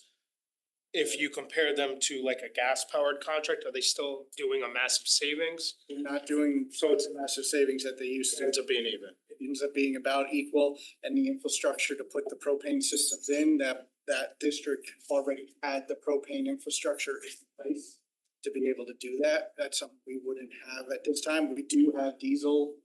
What about solar? Slowly rolled out a solar program, not all at once. I know it's a lot to take on. You say solar, and I think electric. Electric, Is that what you're talking about? Because there is different, and we do currently have with first student, we're able to expend the contract and move out.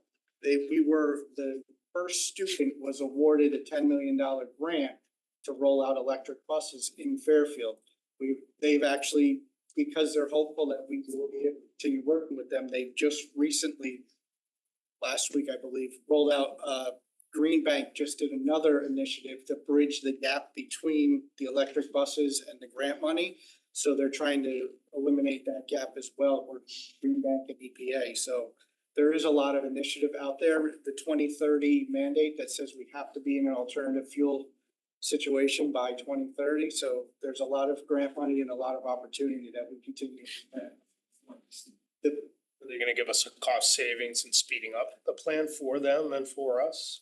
There's really no cost savings in speeding it up because buses, if they ordered today, are 18 to 24 months out before they actually roll into the district. And then there's the infrastructure build out, which they have provided us a plan that they can do. It does not include solar because of the fact that we are on, our buses are parked on an old landfill, so we can't put footings in. So there's a lot we can't do there. But there is talk between the green teams and everyone about other alternatives for charging for solar, for powering the buses. What alternative use could they be used for? The new bus to grid, when the buses are really large batteries, so they sit, especially in the summer when a lot less of them are running, they're charged all day and then they can feed back into the grid at night to offset costs. So there's a lot of talk going on with, especially with the 2030 mandate, and I think just more and more coming out daily. So we'll keep an eye on all of them. Thank you. Mr. Eason? I'm good.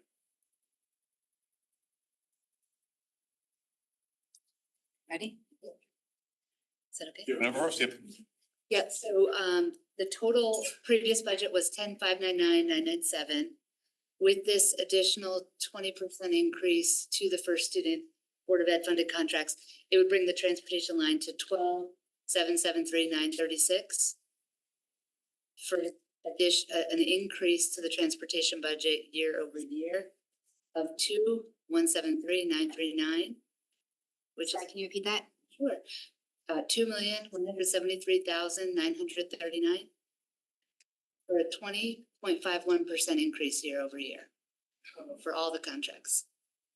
Where's the private schools come into that? So this is just the BOE share. The private school share would. How do we go from 1.6 to 2.17?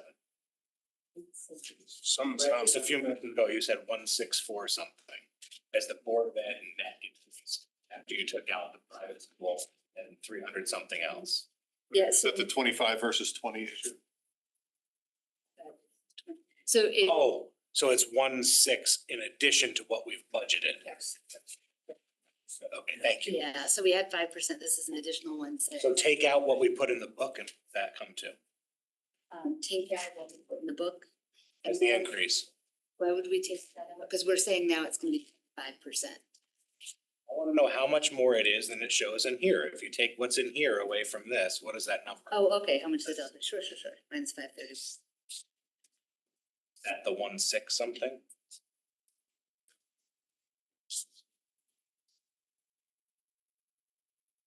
Oh, I see what you're saying.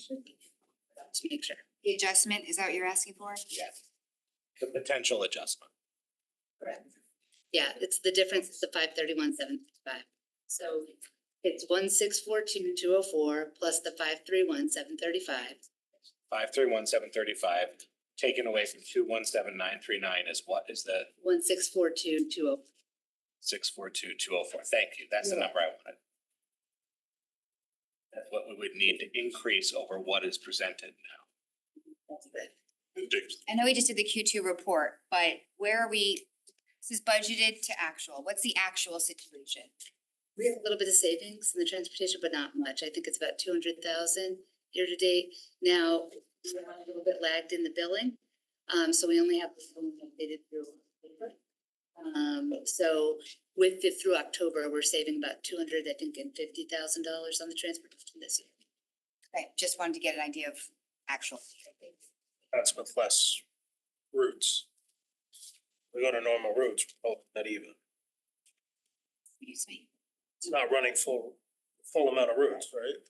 Correct? For the What you just said. Yeah, That's so why we- savings next year, we gotta assume with the new. Oh, you're not running the 111? No, We are running.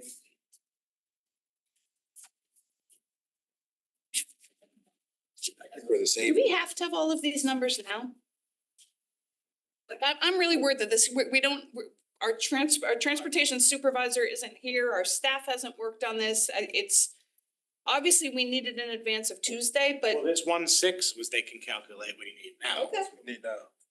The other thing with the distance we can get now, but that's not what we're talking about. We need this 1.6 now because we're talking about adding that to the budget. Except that we're also talking about cutting 10 buses. Possibly. If we can. If we can. We're not gonna get that number until. that's a separate number, right? This is if you were to run your full gamut of contracted buses at the current budgeted rate at a 20% additional increase. It would be another 1.6. And if you can, at some point before the next meeting, translate that to the year over year overall budget increase percentage number. That's gonna go up into the eights.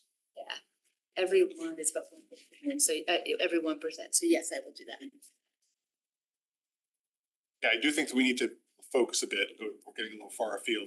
We have a lot of territory to cover tonight. Are there any more questions specifically on transportation? Questions, G? Oh, this is. I just wanted to know what the runs were. Total number of runs we're currently doing. Cause it's the same for next year, right? But the one, we're budgeting the same number Yes, for next year. yeah, we're not It's reducing. flat, so I'm just curious where we are actually. Knowing that we're already running 8 buses too little. Sorry. 61.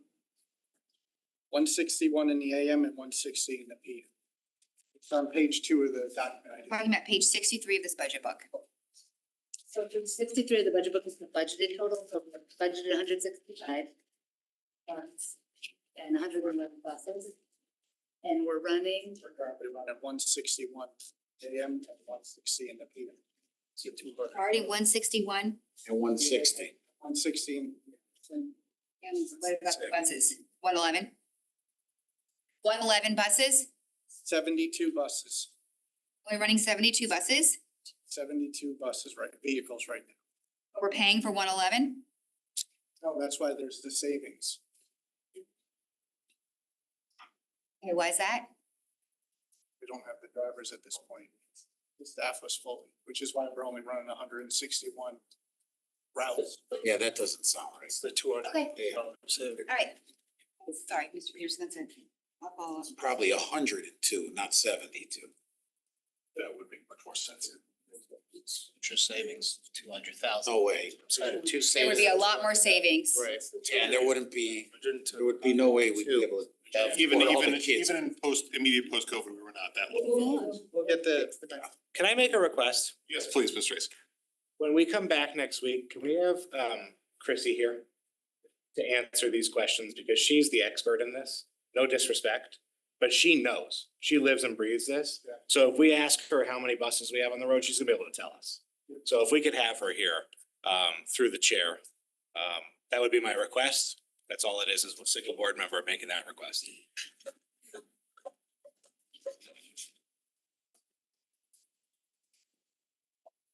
Well, there's a lot more to think about with transportation, but I think it's time to move along. Let's go back, try to go back on track to review section revenue, item 5B on the agenda. Pages 138 to 157 in the budget book. Questions and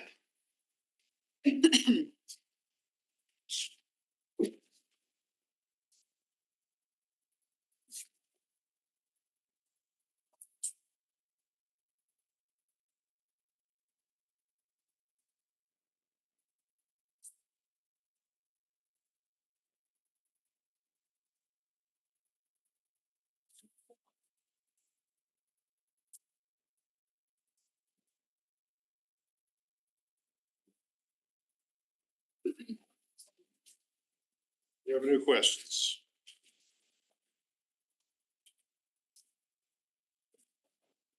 Ms. Maxicana. So I just want to clarify on question N6.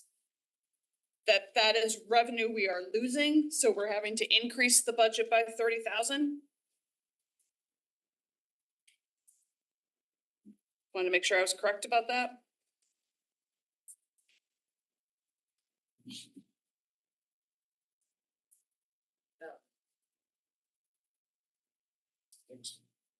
N6, N6, page 45 of these. based on the response to my question.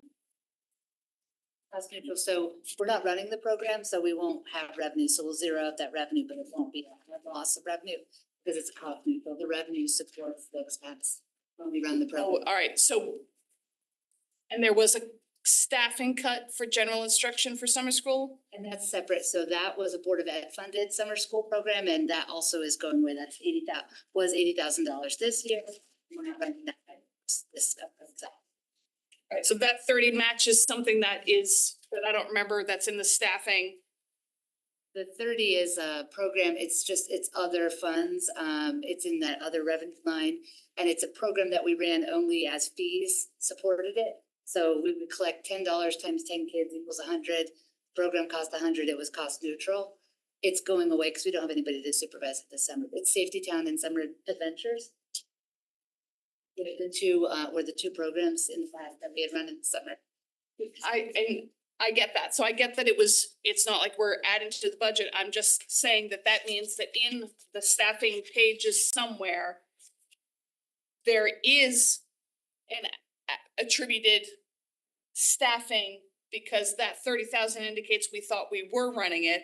Therefore, we were staffing it. So now that staffing line has to be removed as well.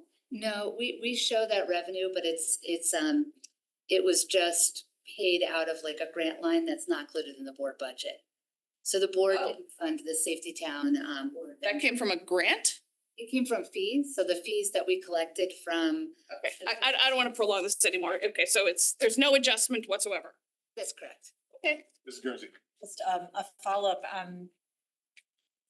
those programs have so many accolades, so what is the reason that we're considering not running safety? If it's cost neutral, why not, given the benefits it provides to our community? Well, part of the reason was that we cut the summer school line item simply because of the attendance last year was spotty and poor at best For Safety Town? for the kids that would feed into Safety Town. Yeah, I mean, the regular elementary summer school, we didn't see any benefits last year. And Janine could talk a little bit to the fact that we had very little consistent attendance. Kids were in and out. We spent a lot of money. That's very little. For which programs? The elementary. No, for But those were the kids then would feed in. James can jump in if. Just repeat your question is about Safety Town. Specifically Safety Town, because that's a program that is so well loved within our community, so I understand why it would disappear if it's cost neutral, but that to our community has always seemed to be so great. That was my understanding. And summer adventures, I thought fell into that category as well, but I don't know how popular that's been. Maybe there's nothing close, so. So let me start with Summer Adventures. Summer Adventures, we haven't run as a paid program since I've been here, so 5 years. Prior to that, it used to run, we put together a course catalog of, crafts and tea and all these other things, and parents would pay for their child to attend. Say 2 years ago, and it might be gray, we ran Summer Adventures alongside ESY as a non-paid program for the students who went to ESY, and we filled the rest of their schedule with the Summer Adventures offerings. The parents didn't pay for their children to go. Safety Town ran alongside summer school, the general ed summer school program for incoming kindergarten students whose parents wanted them to attend. So it's 1 week in the mornings, and different groups, community groups would come in, police, firemen, bicycle safety, etc.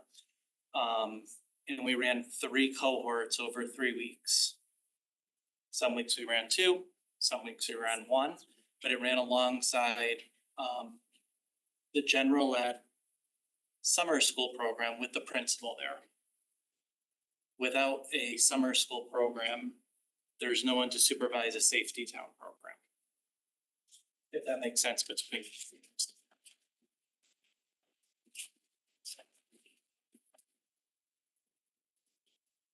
President. Correct me if I'm wrong, but didn't we increase the rental cost this year? If so, why is the revenue flat? Well, we haven't realized we don't. Shouldn't it be, if you raise the price of something, unless less people are booking it, your income should go up. If less people are booking, Not if, I guess if less, but I think we need a full year to. have we seen less people booking it because of the price increase? No, not year to date. Because, you don't wanna put in something that we don't realize, so it's just easier and better to just be conservative in year 1, and then whatever we collect this year, we can roll into next year's projected revenue. I mean, even if it goes up 30,000-40,000 maybe. I mean, yeah, no, In this budget, 34,000 would be. but we use that to offset custodial fees over time, so it's being used, because if there's more rentals, there's more custodian use, so it's kind of going in that direction anyway. Is the cost of the custodial staff more than it was prior? So it's a net even, or is? I don't know how the new contract's affecting what the over. We could always talk about. Yeah. it. Prior to the price increases, we were not always covering our custodial costs. Yeah, that's what I'm. Yeah. And that's what I thought. Okay, thank you. Ms. Jacobs. I'm gonna follow up on N2. This is an adjustment to ECS. I had asked a question that this needs to be a revenue adjustment because we got a new estimate. In this answer, I just wanna follow up. The new estimate is 1131021. But I'm looking at CSDE 5. 113102425. 1526 is a little bit less actually. So I'm clarifying that this 1423196 needs to be reduced by 194,792 based on a new estimate from CSDE for a grand total of 11284. Is that correct?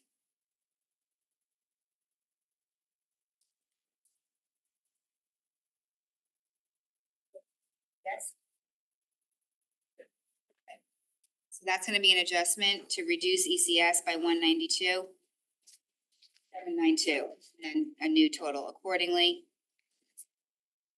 The next adjustment that I have is that there was a typo in special education excess cost provision. On this page, it says 2240000.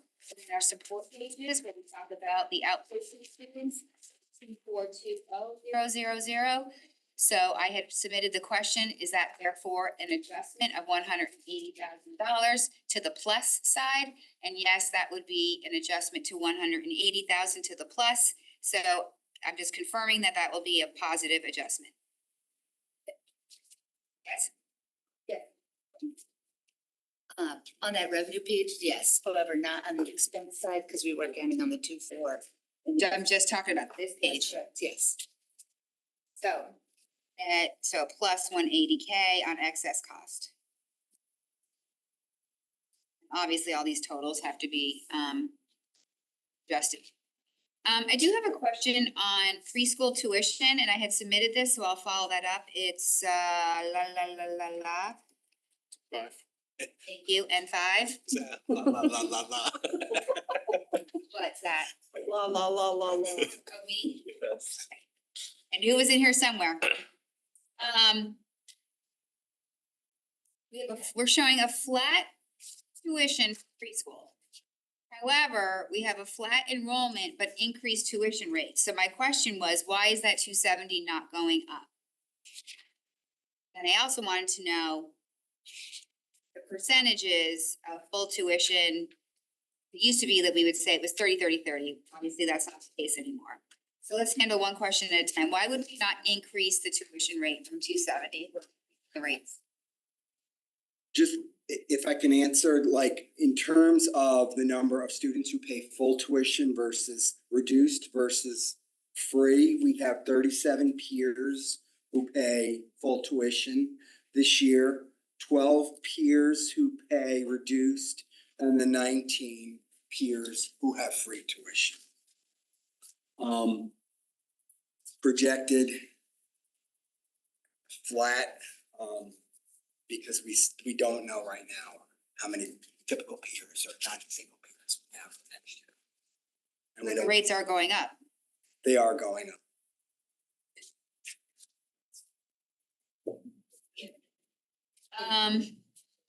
Sorry, I'm sorry. Are you saying Can I follow up? you don't know what the numbers are of those that will be paying, Yes. where they'll be, how much they'll be paying? Gotcha. Ronaldo, do you have a follow-up? Yes, so is there any way too that we could increase full-time pay for the people that pay? We're going from 79.47 currently to 81.85. That's for the full tuition. Is there any way to increase that even more to? I guess I'm just asking because I mean, that's below inflation. Is that just for 39 bids? Yes, that would be for 37. We have 3 full-time classrooms. That would be a cap of We'll pay for the snacks that were. 48 caps. Because I do think the snacks are important, so my kids' private preschool. Snacks. I mean, if you're asking me to see if we can increase that. I'm, what's the thought process around it, or is there a calculation that goes into it? Because that We could. generally increase by, it's been 3% like annually. So that's pretty much been the.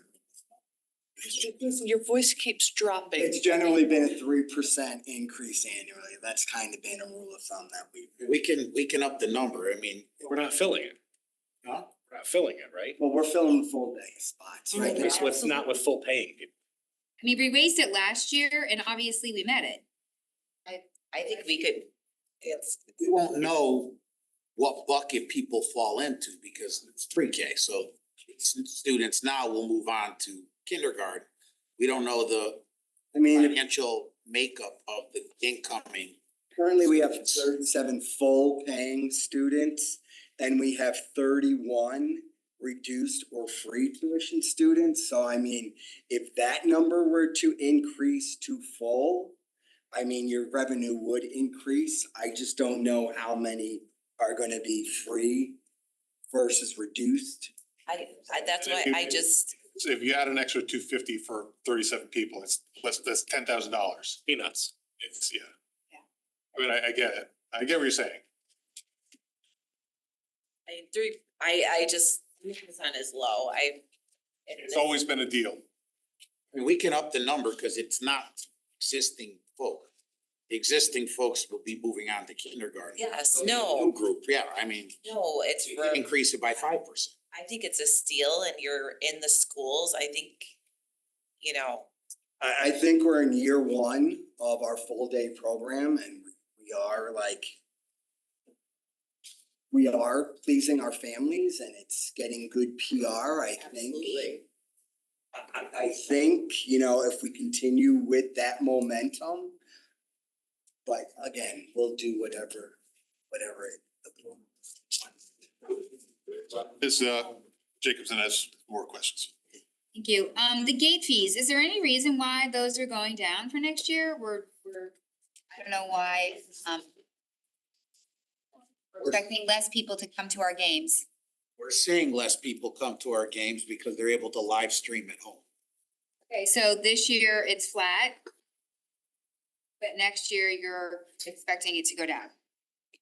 No, I think they're seeing it now in the number of people that are attending based on what we've gathered already with football and already through the basketball season.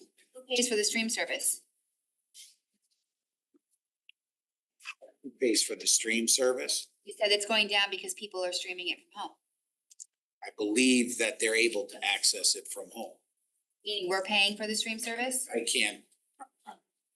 He may know, I don't know if they have to pay a subscription as Yeah, the. that's what I'm wondering. Isn't streaming in the budget at $11,000 Yes, Yeah, for we the have to board be- budget? Right. And but that contract is up this year. correct. So it's really just a matter of if we decide to renew the contract for another 3-year cycle or if we do not, but it is currently included in the budget. So we get no, I apologize, Mrs. Jacobson, can I follow up? So we get no money for encouraging people to stay home. We are paying people to stay home No, we're just providing a service that we pay for, that we pay for. that they pay nothing for, Correct. so that they stay home. Get the gate receipt. I mean, I don't know if grandma or grandpa. Look at how well it's worked out for us here. Is there a way to Nice. do a subscription for the online? We used to have people. Streaming. I did that, yeah, we don't control that. So wait, I'm still on the phone. Are we still at like the $3 and $5, like adult, like the gate fees? Oh, I don't know what the gate fees are. Oh, I think it's like 3 for students, 5 for adults, maybe, unless it's a playoff game. All right. I have to ask that. Playoff games are decided by the CIAC. And all that money goes. That goes all to them. Yeah. Okay. All right, I'm gonna keep going. Oh, sorry. Can I just follow up on that? I was my understanding that because of the football schedule this year and a lot of the games were not on Friday night, I follow this super closely, and that was a huge difference from previous years. Is that factored into I'm shocked to hear that the games seem well attended, so is it just because they're not the schedule? So the schedules are, the schedules were still Friday evenings for this Okay, game. a lot of the games were moved this year. Oh. Weather. I mean, they're, No? no, Okay, all right, thanks. Ms. Jacobson. Thank you. I just. Laborious, all the federal funding for this year. A lot of them are flat for next year. I don't pretend to know that if these are checked on regularly or not, but just for the 24-25 projected. Is this when's the last time we checked to verify that if anything was going up or going down? Just is this recent, this is what it is? November 1 is sort of when we Check it out. You just didn't check it out. We checked it again, for the course of what we just did. So it's pretty on track with what we were saying here. The only change from the budget to now is Title III. So Title III has a 1-year lag. We got the information after we published the book. There's a little bit more money in. So we'll update that for the board version and footnote that. Okay, and just for open choice, are we exactly at $300,000 for this year? It'd be like 298. So it's close. Very close, yep. And we are anticipating the same 300 for next year. Correct. Yep. Planning for it anyway. Okay, so then I just have those two adjustments, but then ultimately, obviously, that bottom, guys, which if it's going down a wee bit,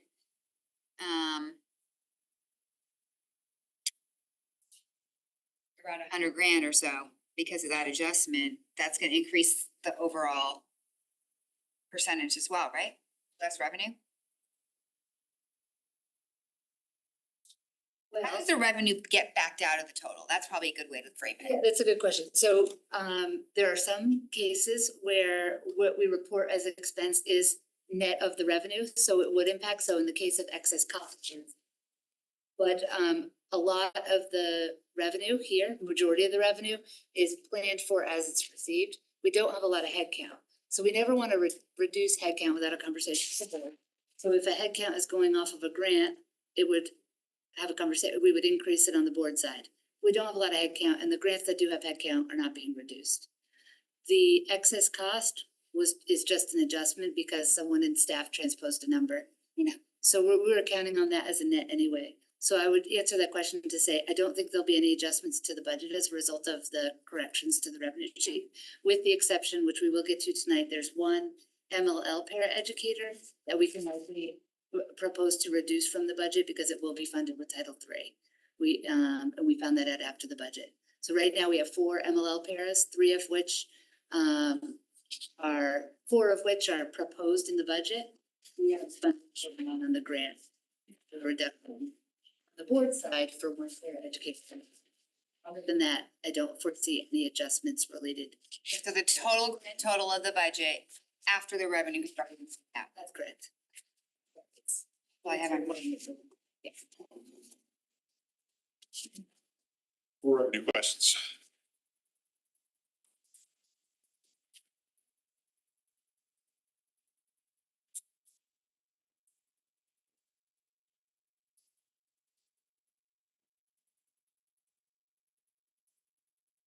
All right. Then I'm gonna move on to section 5B of the agenda, staff salaries, pages 11 to 47 of the budget book. And that's questions C. In the spreadsheet. So this will go.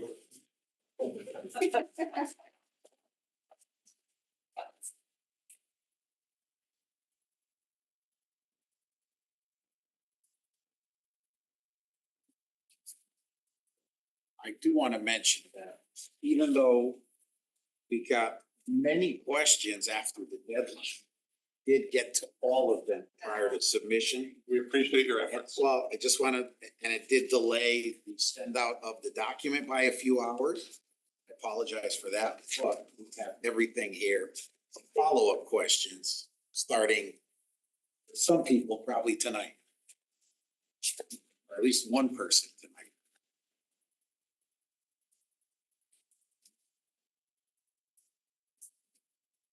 Mrs. Guernsey.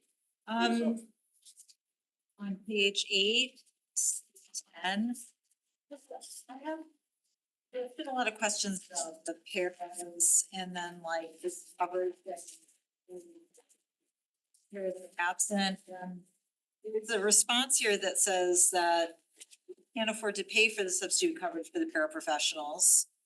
But we did budget for them and I thought the budget was unused. So like, I just feel like this is conflicting. Why are we budgeting for it and not using it, but then we need it, but we can't have it?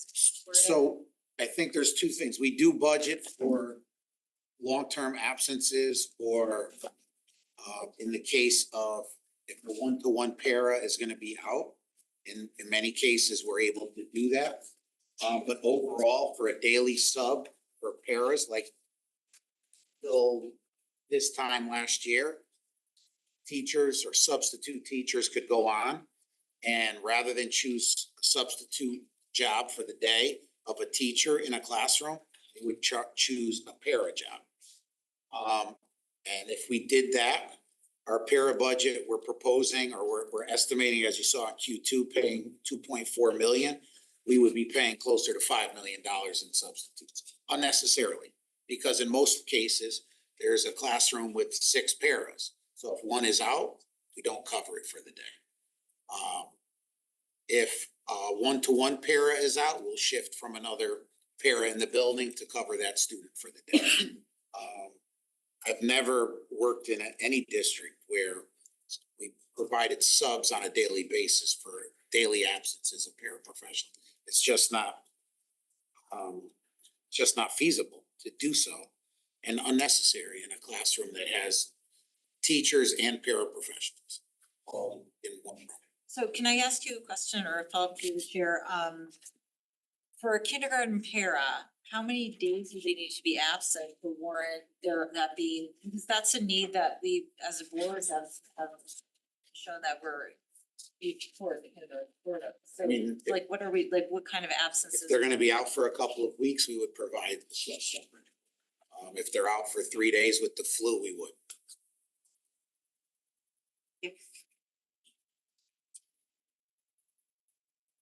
Mr. President.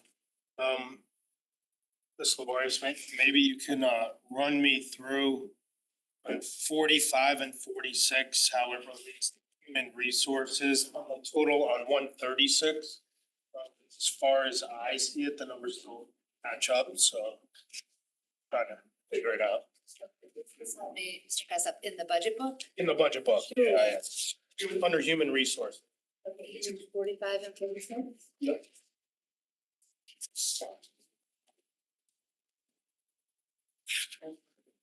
Benefit reserve or the. The total is on 136 under human resources, the last line of 36. For an increase of 1.9 million and change. Total here, I don't know how that. Total on 136. Oh, you're comparing the program summary to the. Yeah, the program summary. Sure.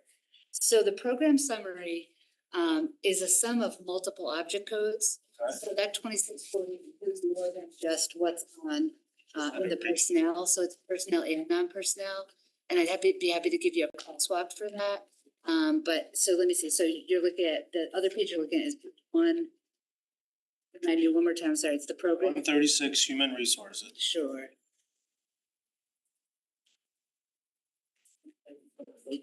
Which I believe would have been staff replacement and degree change. Yep. I think you added those 60. Well, the 2640 is a program handbook, so it's not just the sum of what's in the HR department. So it's everything in the accounts that's attributed to 2640 program code. So it includes, for example, Department 67, Object Code 133. It includes Department 67, Object Code 135. It includes a series of things that add up to that 2640. So I can certainly get you a crosswalk for that. Matter of fact, I think I have it here in this book. Because I did print it out by program code as well. So if you bear with me one moment.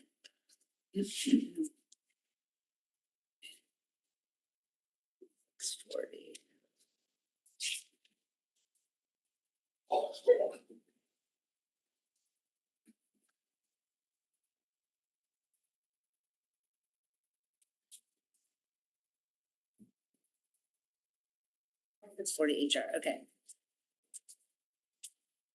So the total for 2640 HR is 3,569,642 on that page.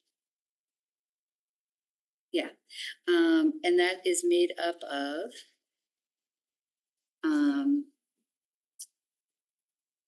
salaries of 3.5 million, contracted services of 39,000, other purchase services of 23,000, supplies and materials of 2,000, and then dues and fees of 2,500.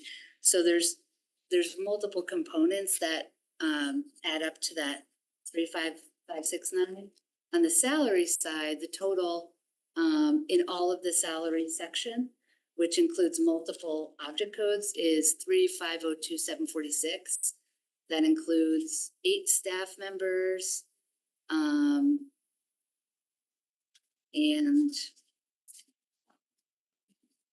the attrition. You know, there's just different pieces that total up to that 2640 within. You don't have to do it now. Is there any way you could possibly send that over to me? Yeah, I could put Next week. a link. It's one of our largest increases, but I could not figure out where that number was. Oh, the increase of 19. So it's. And I looked at human resources, I looked at all. Okay, Thank you. I'd be happy to, yeah.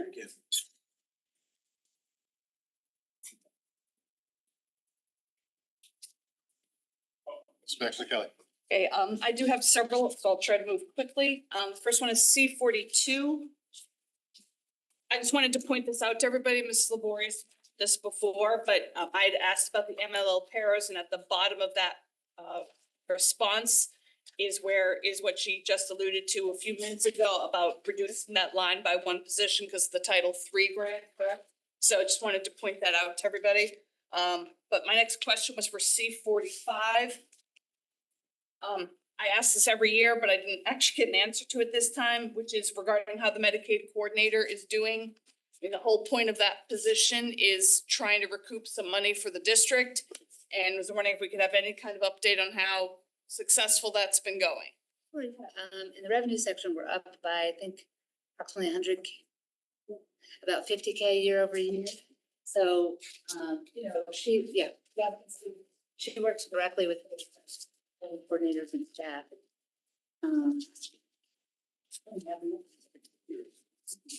I could be wrong. I think when the position first started, and this isn't about the person, it was about the culture of needing to teach people. It was basically covering a salary. So it was, good that we did it, but it wasn't helping the district with our costs an awful lot. The revenue are exceeding the salary at this. Yeah. Currently for this year, and this as of December, we've received $60,819 in billing revenue from our billing for our services. And through the cost report, we've received an additional 80,000, so a total of $140,084 so far. But I actually had missed this line in revenue. We're projecting 201,000. Projecting 201 and budgeting 170, yes. And so why budget less than what we've gotten for the past few years? My staff member wasn't confident with my 201 projection, so I followed her because she's more in the detail. But I do feel pretty confident that it will be below 170. Okay. It's been trending up for the last few years. There's a lag with the reimbursement because we're being reimbursed now for last year's supplements. So. Yeah, and she is very good at working with staff to get parental consent, so we're able to bill several else for. And I just didn't want to build that risk into our budget, so I went with her number since she's so severe. If only 10,000 or 20,000 would be the clincher. Okay, my next question, thank you, was about, I just wanted to thank you for the residency investigator report on C47. Nice to know that that position is doing well. I always picture him enjoying getting a question his way that he gets to report on, but maybe that's my imagination. C48, I didn't actually quite understand the answer. I understand the response to C48 that there's an increased need for long-term subs.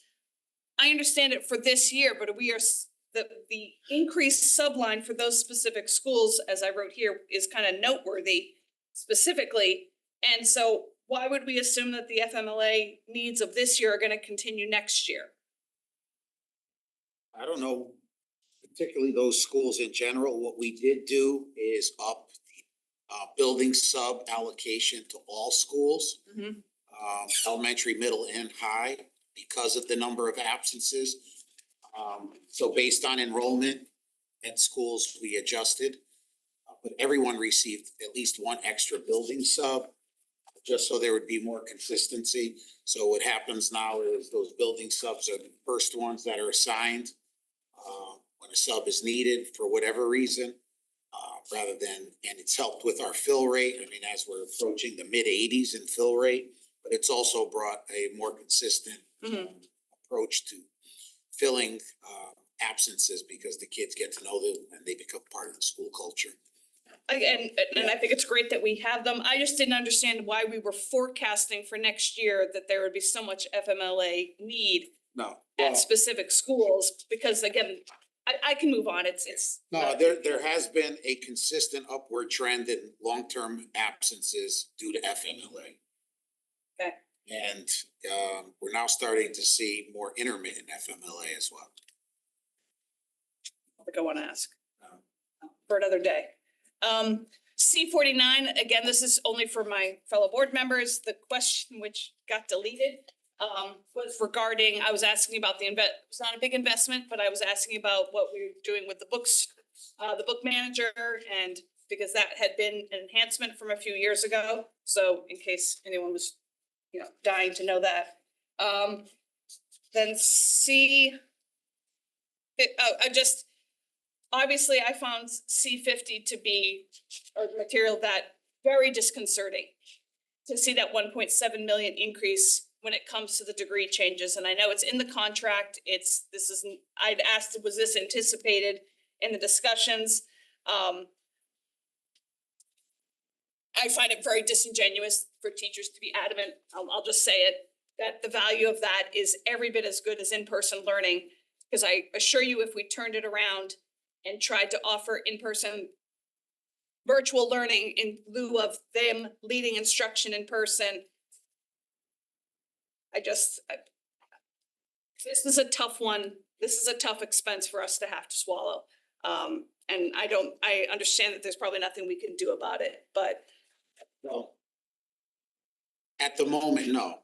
Going forward, we have. Okay. Thank you. Like to hear that. C52. This one, I got no numbers on it, but it says this is an area we can reduce, and I didn't know if it's just an allocation that's then gonna get pushed to something else. This isn't a reduction, it's just a reduction off of this line. And I just wanted to clarify the response that says this is an area we can reduce.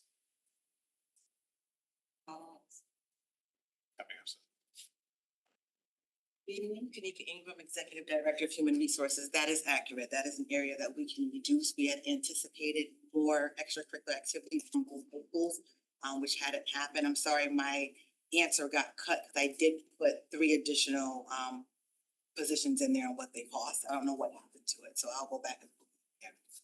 So to clarify, this is a budget reduction you're gonna advocate for. This is not money that's just gonna get shifted. It can get shifted. No, I'd rather have the reduction, but it's, because it seems like it's an easy one. It's not taking something away that somebody's wanting. Ms. Jackson, do you have a specific follow-up to this? C19 specifies the positions. It's a different. I can't hear you, I'm sorry. C19 gives the actual positions, so these answers conflict with each other.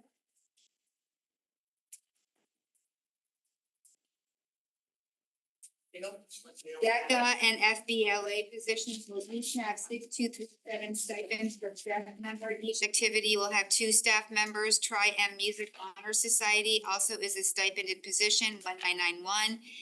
These were planned for high schools, for what? And this is the same item as Mrs. Maxon Kennelly, C52, we can reduce. It did not add up to the 50,000 and 50,000 that's in the budget. That's why there's a reduction, because those positions don't add up to the numbers in the budget book. So they don't conflict with one another. What's the reduction amount then? I can get that for you. I didn't do that in my head, but I think Ludlow was 50,000 we put, and then Ward was 15,000. So about that, yeah, if we take, the 6,000 per school for the DECA and the Future Business Leaders of America, and then the 5,000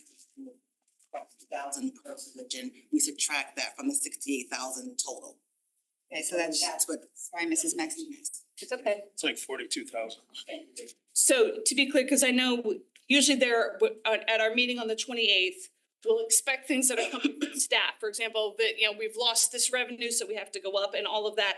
Will this be in there, or is that something I have to put forward as a change? I mean, however you want to do it, if you. I would rather come from you, that's one of the master list of these are adjustments we have to make before we even get to work with it. We'll get the exact dollar amount and put that as what the reduction is. Thank you. Sorry, just a couple more. Oh, C59. Again, because does involve money, although I'm glad that, point is, it's not right now. We were able to do it with the math instructor in each elementary school building. I had just, maybe that Dr. Zavajanza could give just a little color to how it's going in year 2. Well, I know we don't have a lot of data to go from. Yeah, I mean, but- the one thing we can say is that there are many more students that are participating than when it was isolated in one location. And not one child has been asked or pulled out by a parent. So they're all succeeding within the accelerated program, the ones that we've identified through an expanded. And they are in fact, so on the accelerated track, they maintain that going into middle school. Correct. Okay, thank you. That's wonderful to hear. And then my last question was on C62. Okay, and this was obviously, this is a big item. This was a $500,000 item from last year, which was our increase to the middle school staffing. Where when you look at the class sizes, I took issue last year and I take even more issue this year, seeing it play out and I don't want to do an extended argument now because I'll save that for later. But we see class sizes in our 2 larger middle schools that would be the envy of our elementary schools, our 4th grades, our 5th grades, and they've got class sizes of 11, 12, 13, 15. And the school that unequivocally, inarguably needs smaller class sizes, 23, 24, 25 and up at Tomlinson. And this was due, and again, I know where it came from and the well-intentioned, but I was looking for a little bit more of an endorsement of a $500,000 investment. And I didn't get that here, and I'd be happy to receive that later because that's kind of a big ask. Especially since I stopped putting the date in at that point, so I'm not sure when this weekend I put that one in. But I would be interested in more because I'll just notice to the board, I would be looking to pull that money back. It's a lot of money and we need some significant reductions, and those and again, they're wonderful class sizes, but it is not comparable among our 3 schools, and that was a significant investment. So. Yeah, I mean, it's just hard to say, with. True, it's only 4 months in. I 4 months in. understand that. But I can say that we're not getting teacher turnover. No one's left as in years past. And to date, I mean, we don't know of anybody requesting a transfer to a different grade level as a result as well, because they're not wanting to teach the 2 subject areas rather than just teach one. So I don't know what that's worth, but. And that would normally have happened in the first 3 months of school? Well, I mean, people have left in the last couple of years, and we'll see with the transfer requests, but we're not hearing of any rumblings that from the building principals that someone from those grade levels want to go either to another middle school or up to a different grade level. Thank you. We heard that a lot the last 2 years. Questions on section C? Ms. Guernsey. Question on page 11, C28. These positions, the humanities coach and MTSS position were not part of the budget. And we heard a little bit about what these do, and that sort of a conversation we had at the board for the last year around the position. And that's what it was to hear from staff about here was how are they serving communities. There's an answer here, but I want to feel really excited about it. Or to either through the chair to Mr. Testani, or maybe we have a staff member here that wanted to speak to. I'm happy to see if Dr. Hatzis would like to speak to his position that he particularly advocated for and was able to reallocate some staffing. Thank you. Thanks so much. Hi, thank you very much. Greg Hatzis, Fairfield Ludlow High School. The addition of our MTSS coach and literacy coach at Ludlow High School, and I know she works very closely with the humanities coach at Ward. So the 2 of them have aligned a lot of the programs that they've been working on. The benefits that we have seen with the addition of that position. They have been meeting with either small groups or individually with language arts and social studies teachers, focused a lot on direct interventions for struggling students. If a teacher comes forward with a problem they're having, like I have a college prep class that I'm having a hard time getting them to engage in discussions that will enrich the entire classroom. These coaches will bring forward a host of strategies to help elicit it. In some cases, they actually go into the classroom and model the lesson, and then the teacher's able to replicate that later. They're also taking data from the assessments that they're giving and analyzing that data with the teacher side by side, so that more frequently than they can at their PLTs, say, where they normally might be doing that type of work. They get the direct feedback from a coach who has the time to do the research and the planning that the teacher might not normally have, or the administrator might not normally have, because of all the other things on our plates. It has been a massive value added. We see innovative practices happening, even not just in those areas, but I know one of my health teachers had the literacy coach come in to talk about how to engage students in a more interactive, kinesthetic type of lesson, so that they would be more engaged with the content as well. So it's been a fantastic, and also contributing to the department as well. I know they've worked very closely with our director of language arts at the high school level to talk about curricular issues that are coming up. They've had input on midterm exams and other course things, because they have brought their expertise to the table for those discussions. So we've been extremely happy with those positions. That's fantastic to hear. Thank you so much for sharing that. Thanks. Thanks, Doctor.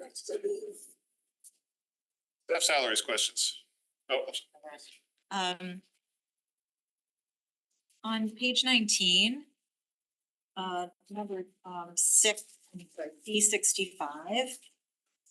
I guess this is more of a comment, but maybe I'm through the this last year we looked at, or there was interest from the superintendent to add more of these program director positions, and I guess I was just surprised that we didn't see an ask for world language, because that was something that there was like a lot of enthusiasm for then. So just like walk through like why it's missing from this ask. So last year we did ask for a world language MLL.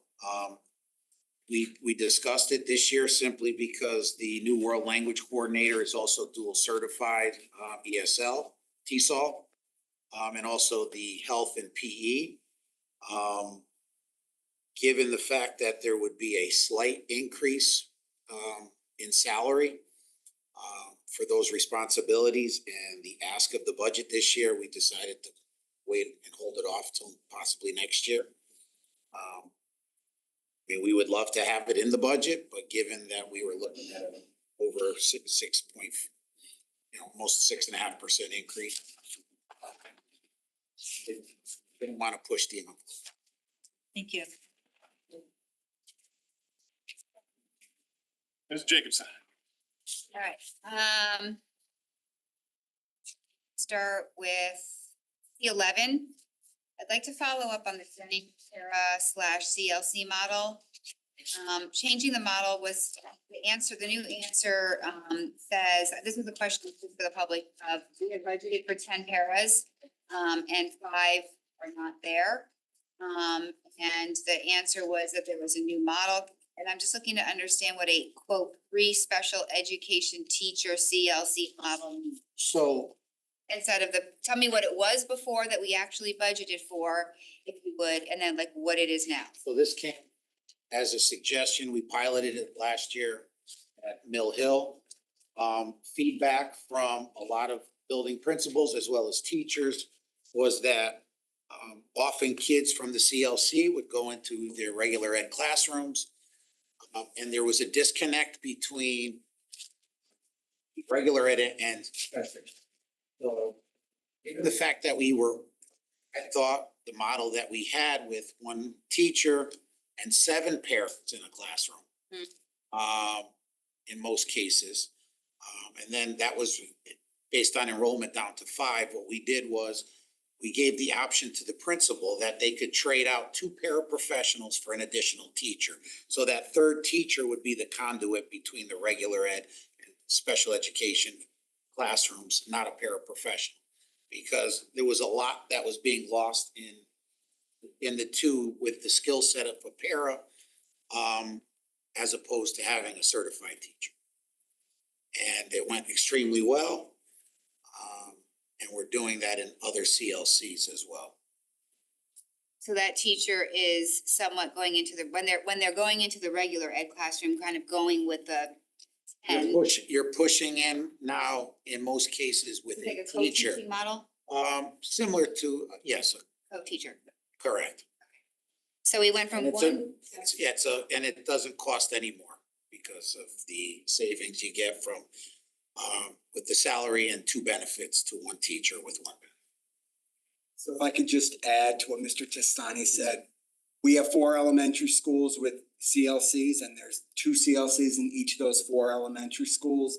Two schools have the 3 teacher model, 2 kept the 2 teacher model. We meet monthly to talk about, the strengths of the 3 teacher model. And quite honestly, it's a model that I think, I'm glad Mr. Testani brought the suggestion to us. It's working out nicely because it is allowing that third teacher to work with general ed teachers with cohorts of students that do spend a great part of the day in general ed settings. I just wanted to understand, so we went from 1 teacher and 7 paras in a CLC to 2 teachers and 5 paras in a CLC, times 8. In terms of para staffing for CLCs, every August, we meet with all the principals. Pending. And so. Okay, I just wanted to understand what that meant and what that looked like. So 2 are doing that and 2 are not. And are you proposing next year that all 8? Again, that will come out of how this year goes. We are talking about that ongoing at our monthly elementary CLC principal meetings. We already went over C19. C20 for right now. So C27. And this goes to like back of the book enrollment pages, guys. So there was a point in time, circuit's history, where even on the district website, every month, we would actually have everyone who's not quote enrolled, the certified magnets, the outplacements, the CPP, itinerant services, so that you were getting what I'm calling the universe that's in the book, okay? So this question, I guess you gave me some you gave me the outplacements in general and CPP and ECC itinerant. I think I'm missing magnet, full-time magnet. The reason why I'm asking this question is and it's not new, I asked for this last year actually, that there be like a 176 or whatever, one of these pages, that shows the universe of responsibility that's in this budget book, because the other boards, I don't expect them to understand that this number here is who we're educating, because that's not the number that we're educating. Right? This number here is not who's in this book. Right? There's like hundreds more. Right? Okay. So I just the reason why I'm asking that is because are either part of the Mr. Testani's presentation, if that's easier, I don't know. But we will create a slide with there, the other students. oh, Yep. yeah, I mean, homebound, expulsion, all, anyone who is in this book. Well, the expelled kids would be included in there. That's what I'm saying. And the homebound, but Well, right. to your point, the outplaced, the settlements, the CPP, the itinerant, ECC, and then those Full-time magnet. full-time magnets. All that. I just wanted to what's the universe, right? Okay, so that's my point on that. Thank you. Okay.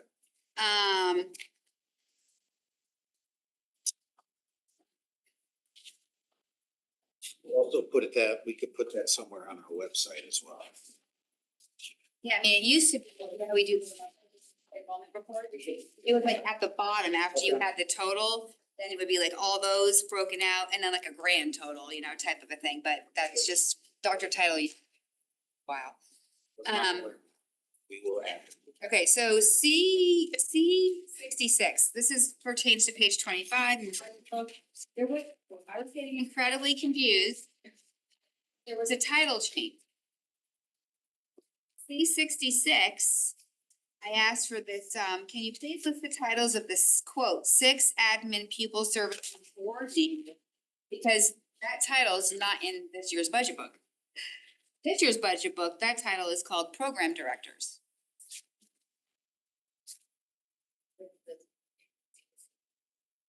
They are program directors. So way up there on the top, where under number 62, where it says admin dash pupil service coordinators 6.0, where it says 24 and 25, in the 24-25 budget book, those are called program directors. Correct, yeah, so this is the name of the object code. The object code just needs to get renamed. It's not their titles.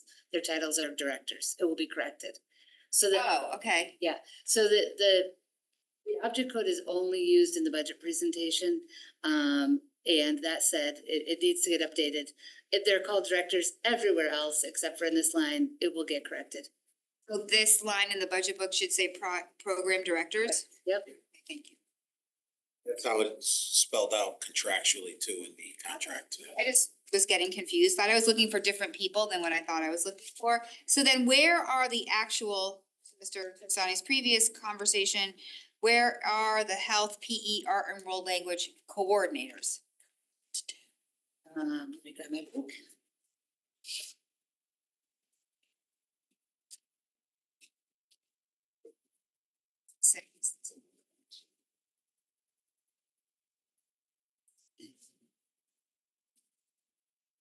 If I need to come back to it, I can. If you don't mind. Sure, no problem. No problem. We can come back to it, Mr. Peterson. That's my last question. More questions on staff? Oh, it's just page 18, or 60. Page 18? 60? Okay, thank you. Oh, okay.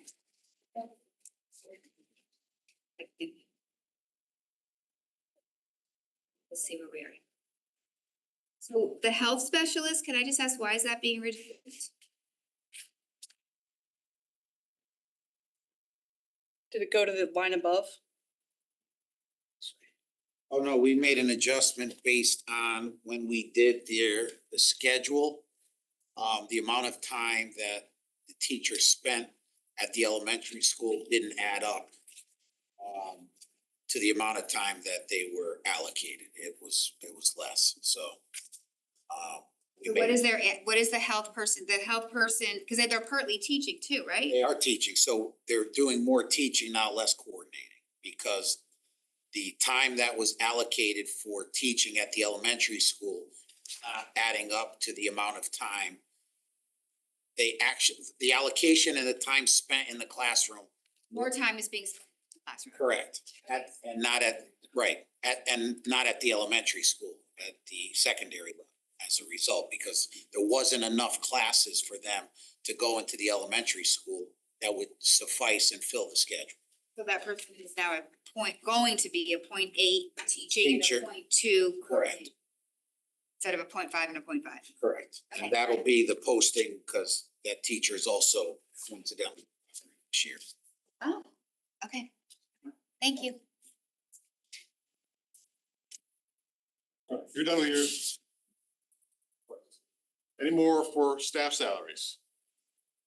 Question C. Being none, let's move on to benefits. This is pages 48 to 50 in the budget book. Question B.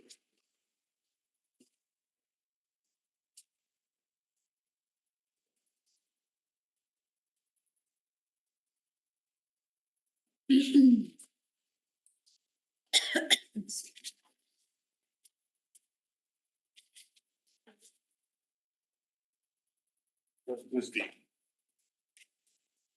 Want to reiterate here that I would not count on any reduction this year in health insurance coming from state partnership plan, so. Just feels prudent. It feels very much like last year was an anomaly. Correct. All right, seeing none, transportation, we'll move on to, what's the agenda? Operations and this. F, operations and maintenance of buildings, pages 94 to 104 in the budget book. These are questions K.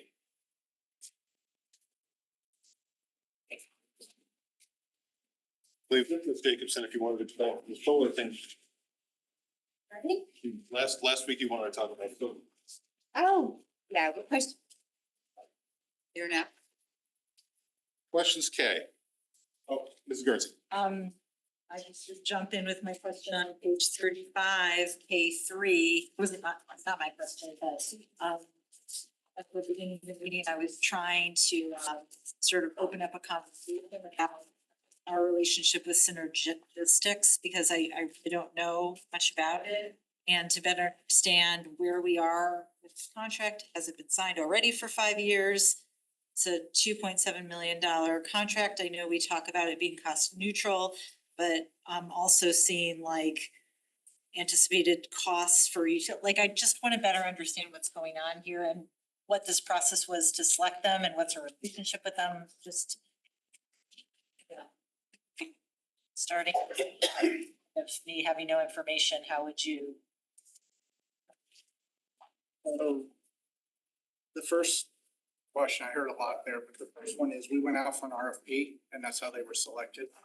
We did go through that process with the town. That being said, we do have a 5-year contract signed with them for 5 years, the guaranteed reduction in utility spend out off of the baseline. And then it gets a lot more cloudier from there.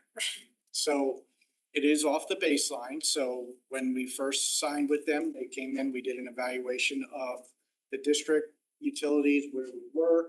So moving forwards now, as we add air conditioning to buildings, that will still make our energy usage go up. They're not responsible for guaranteeing below our increased usage. Their guarantee is that from our baseline, they will reduce our spending or they will reimburse the district for the difference if they are unable to meet that goal. We did do an initial investigation with them when they first signed the contract and came in. And we actually, since in the first 3 months, which is their free period of setup before they start the billing monthly, we did a deeper dive with them and they actually came back and amended the contract and did a slight reduction in the amount of how much they're going to charge based on what they feel they can reduce in the district. They've actually already showing positive savings in a lot of areas. And we're very excited to have them on board, as I mentioned in my answer. Not only do they work with us and they have an energy manager on site in our office, in our maintenance building and out at the buildings on a daily basis, but she is also has the ability to pick up the phone and talk to engineers, contractors from all over the state that are part of their team and no cost to us. And they've actually helped us with getting some of our projects that were handled, like our Fitz House units and the boiler burner replacement at Burr and now at Ward. They've assisted with that as well, having the engineering backup team for boilers that is again at no additional charge to us to have them available to us. So it's been a great work so far. And we anticipate it to move forwards that way. That's great. And just to clarify, then you said that they reduced our fee. Is this the reduced fee? Like what is? That was the confusion in there. There was the 7 and then it was the 5. That was the reduction in the fee. And that was based on what? Can you just repeat what that was? Just when we went out for RFP, they did an initial look, a high level look at the district. And then when they came back in to actually boots on the ground, toured every building, looked at every system that we have, all that, that's when they were able to get down into it and make some decisions about where they felt that they were really strong with making reductions and where they would land with the better numbers. So does our lower cost mean that there are reductions are anticipated to be lower than we originally thought, or is that an inverse? No, it is. So our lower cost means that we are actually doing a pretty good job in came in, but they still have guaranteed savings to us. Thank you. Mr. Krasnoff. Is there any way we can get an idea of the 540,000 a year overheading in savings, just to understand it moving forward for the contract? We absolutely can do that. The only problem is they run, I believe, 3 or 4 months behind. So at this point, we're only at the first quarter in, so we have more time, more data available. Also, in addition, is there a possibility this might be somewhere where we can build some synergy with the rest of the town with them? The town is actually in negotiations with them as well through the RFP that we went out with to try to bring them on board, is my understanding. Would that lower our exposure as well as part of it? I don't know what it would lower for us, but that's that. I would assume if they get the whole town, they should give us a little bit of a break. Yep, and they've. We have a lot more buildings. Sure, even 50,000 less a year, it adds up over a long term. Ms. Jacobson. I just want to go back to Mrs. Guernsey's question and your answer.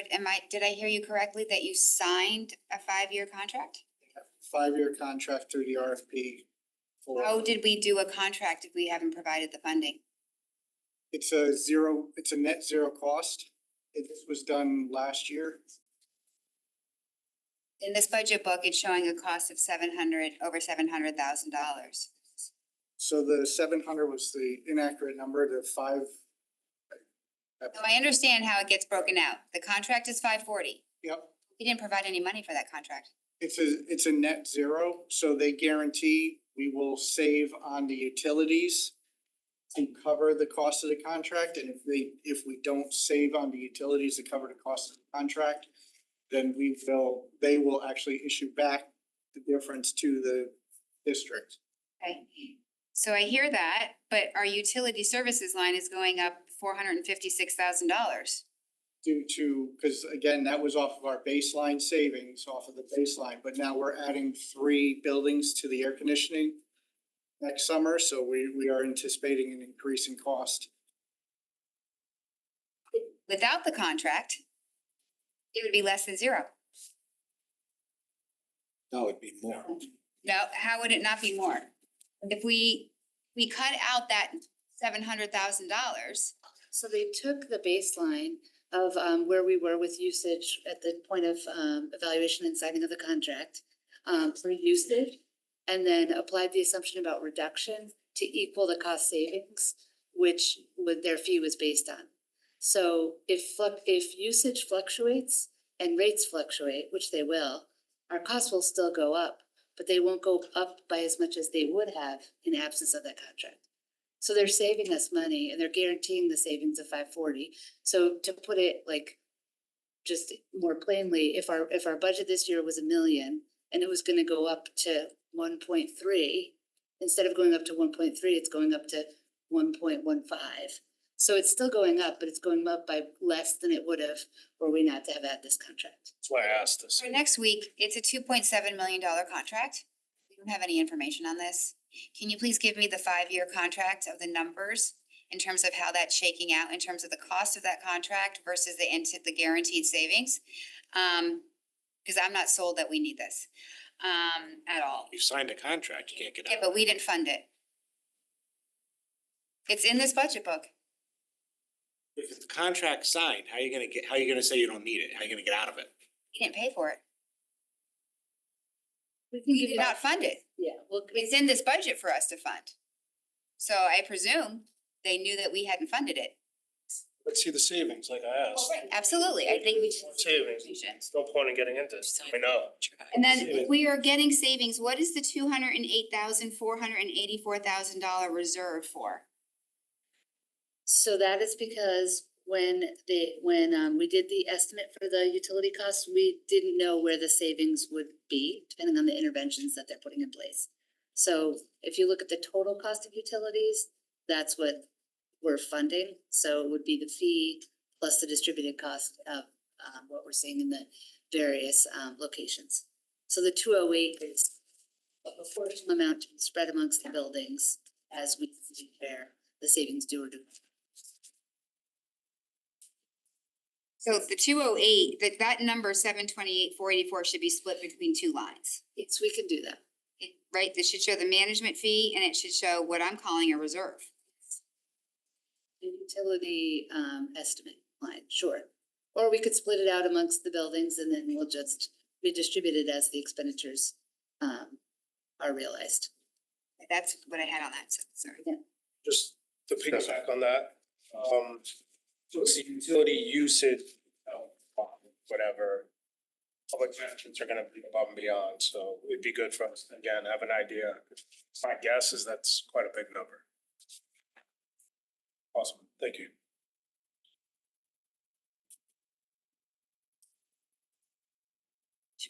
Operations questions. Yes. Mrs. Jacobson. Can we talk about the Jennings playground? I'm just trying to find the person that it was in. Let me circle it. We had talked about, you remember the Girl Scouts that came in the beginning of the year? It's K-13. There's two quotes in your backup for options, so I just, this is not in the budget. It is something that I'm proposing to possibly add to the budget.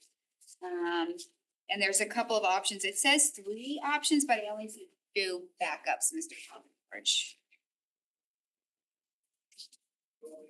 Two. I only have 2. We don't have the third, don't have a install poured in place. Do you have that one? No. Just as a reminder, this is, Jennings, Girl Scouts have come in the beginning of the year. They have a member in a wheelchair who doesn't have access to the playground and had discussed in facility some options. Is there a way to make partially or fully accessible playground at Jennings? What would that cost? What would be the options? And there are a couple of options here, so bringing this to the board and seeing if anyone else has on it.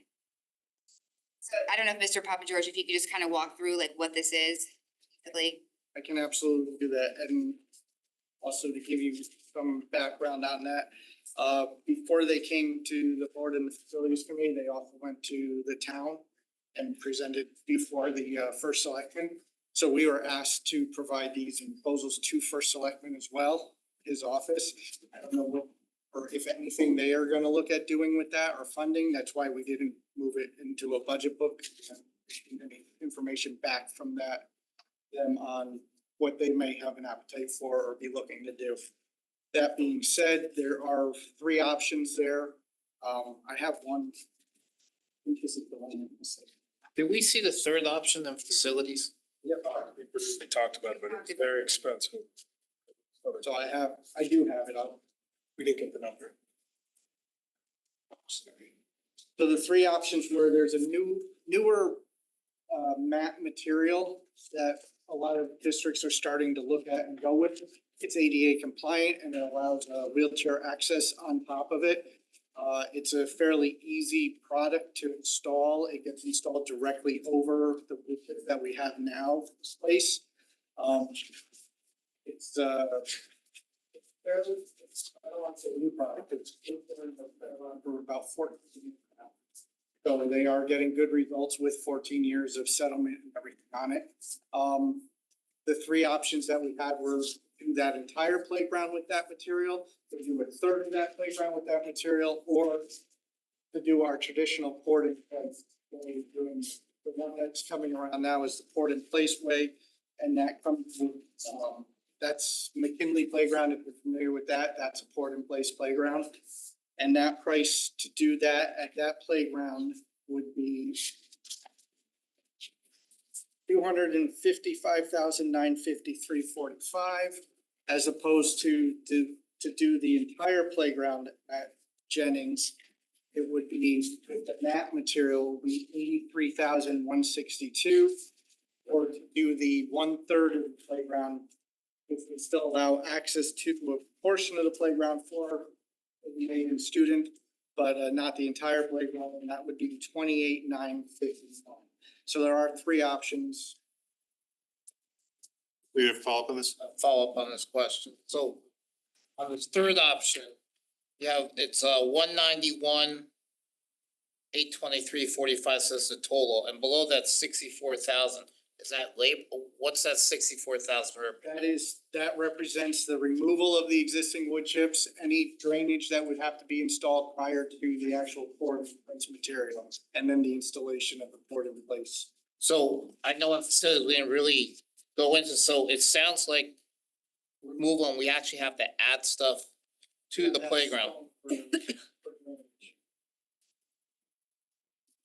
Add drainage and stuff, and that way, I'm not gonna get into the. Okay, do we know anything about in terms of durability or ongoing maintenance costs for any of these options? Just, is there a lifespan, warranty, any of those types of things? So I did not receive any information about the warranty, however, I was told from the snowflake about this newer product that he has had it out there for approximately 15 years now at certain sites. They are a nationally recognized company. They're great to work with. He said that in approximately 5 years, you would have to pick up the mats, re-rake and level the chips underneath, and then put the mats back down.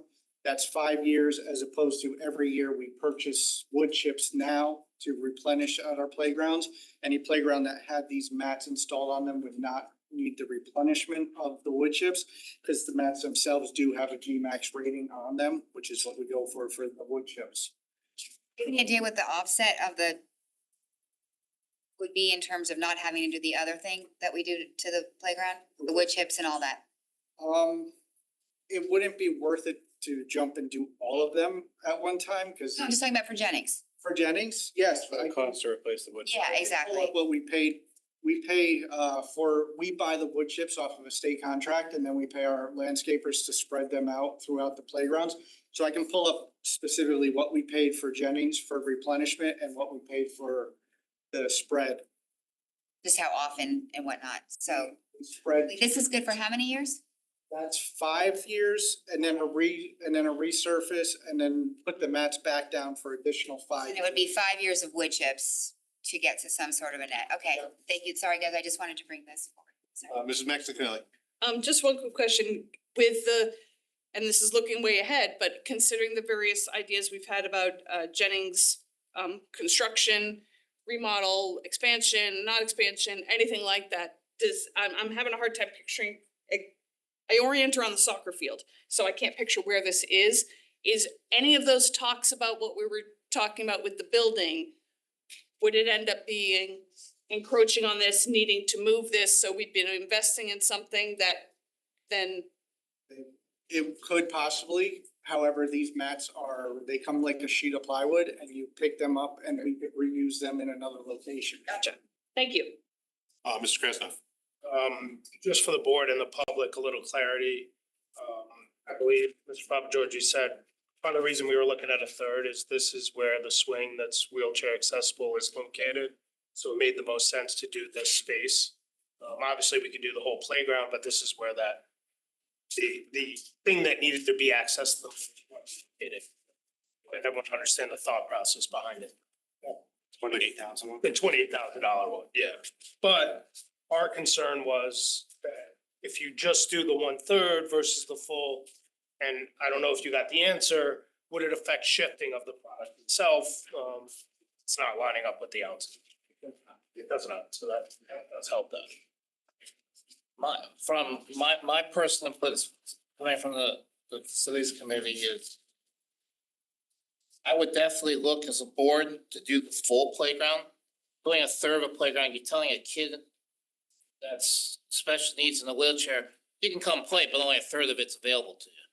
It doesn't matter if there's a swing there or not, it should be covered so other kids in that same situation can use the playground. So the third should, in our mind, should not even be considered, right? If we're gonna do this for this child and others that come in front of this board, be ashamed to say we're gonna do it, but you're doing a third. It should be the lead playground, and it should, you know, the 83,000 should be somehow added in somewhere. It has to be done. I don't wanna go too far into this, but isn't there a slope here? There is a slope there. Whether is it, All our playgrounds are sloped. I know, but would there be excavation involved in making this full space? For the max, that's the price installed. They would come in level. Take care of all that. They've also told me that during the installation, they would be willing to train the in-house staff that we have, partners at home, on the process of removing so that we could potentially save on 5 years from now when they have to be adjusted. So there is room to grow it. Just a quick question about the playground. Can you remind me, what the useful life, like how much time do we have left on this playground equipment? I would have to pull the last report out, but I do not remember off the top of my head any concerns about this with equipment or failures. Thank you. I do have to follow up on Mr. Lee's comment. If I ended up supporting this, if as an addition, and if I ended up supporting the $28,000 one, I wouldn't appreciate it being tossed back in my face that I don't care about a child. I just feel the need to say that. It's not like we can do a whole field. We can't do the world. And it's to have the verbiage of this board be, some people care about this child and some people don't. I don't think that's a very positive or constructive way to have a discussion as a board with all the decisions we have to make. I will counteract that, saying it's not about caring, it's about what's doing right for the future. I understand that there's gonna be a project there, this is gonna get picked up and moved and then possibly put back down. But we're talking about not just her, but other kids in the same situation that currently can't use this playground. I think Ms. Maxon Kelly's point is we all try to do the best that we can for kids with the resources we have. I understand that, but we have a situation in front of us that we can make change right now. Mr. Krasno. I want to follow up a little more. This piece, I personally would prefer the smaller one to make sure it works before we invest in the full. Next year we can always add the whole rest of the playground. And in my mind, I would like to see a lot of our playgrounds have something like this. So to me, it's more trial, and I understand exactly what you're saying, but I would love to see lots of kids have access to this. So I'd rather do the smaller one, make sure it works, and if it works, roll it out on a much bigger scale down the road. Mr. Jacobson. All right, last question, 185, the major maintenance projects. Mr. Testani or Mr. Papa George, you guys, the fire alarm, the safety and security upgrades, the elevator 2 modernization. I don't believe any of these were on our waterfall. Fire alarm. Fire alarm might have been, it's been a few days. Is there anything? The fire alarm was on there, the Ludlow High School elevator 2 is having large issues at this point. We had it rebuilt about 1.5 years ago, not rebuilt, but the boards replaced on it. And we thought we were going to get a lot out of it, and we're still having issues with that now. And there's one of 2 elevators that services the 3rd floor. We felt that it was important to get it onto the projects list. As we mentioned last week, this was something that was discussed at the meeting at Town Hall a week and a half ago of these projects being slid into a capital bonding issue situation. So we're just waiting for confirmation. We have asked in writing for clarity on that and have not received an adequate answer to that yet to assure us that that would happen. So as of right now, it's in the budget. We're hoping that, the town will then bond for these items and we can remove it from our ask. I mean, it's. So if that doesn't happen by next week, it could happen later in the cycle. It could. But they should understand that we would like some assurance in writing that this is gonna be the case. We will follow up Before taking them once out of our- again for a response prior to next week.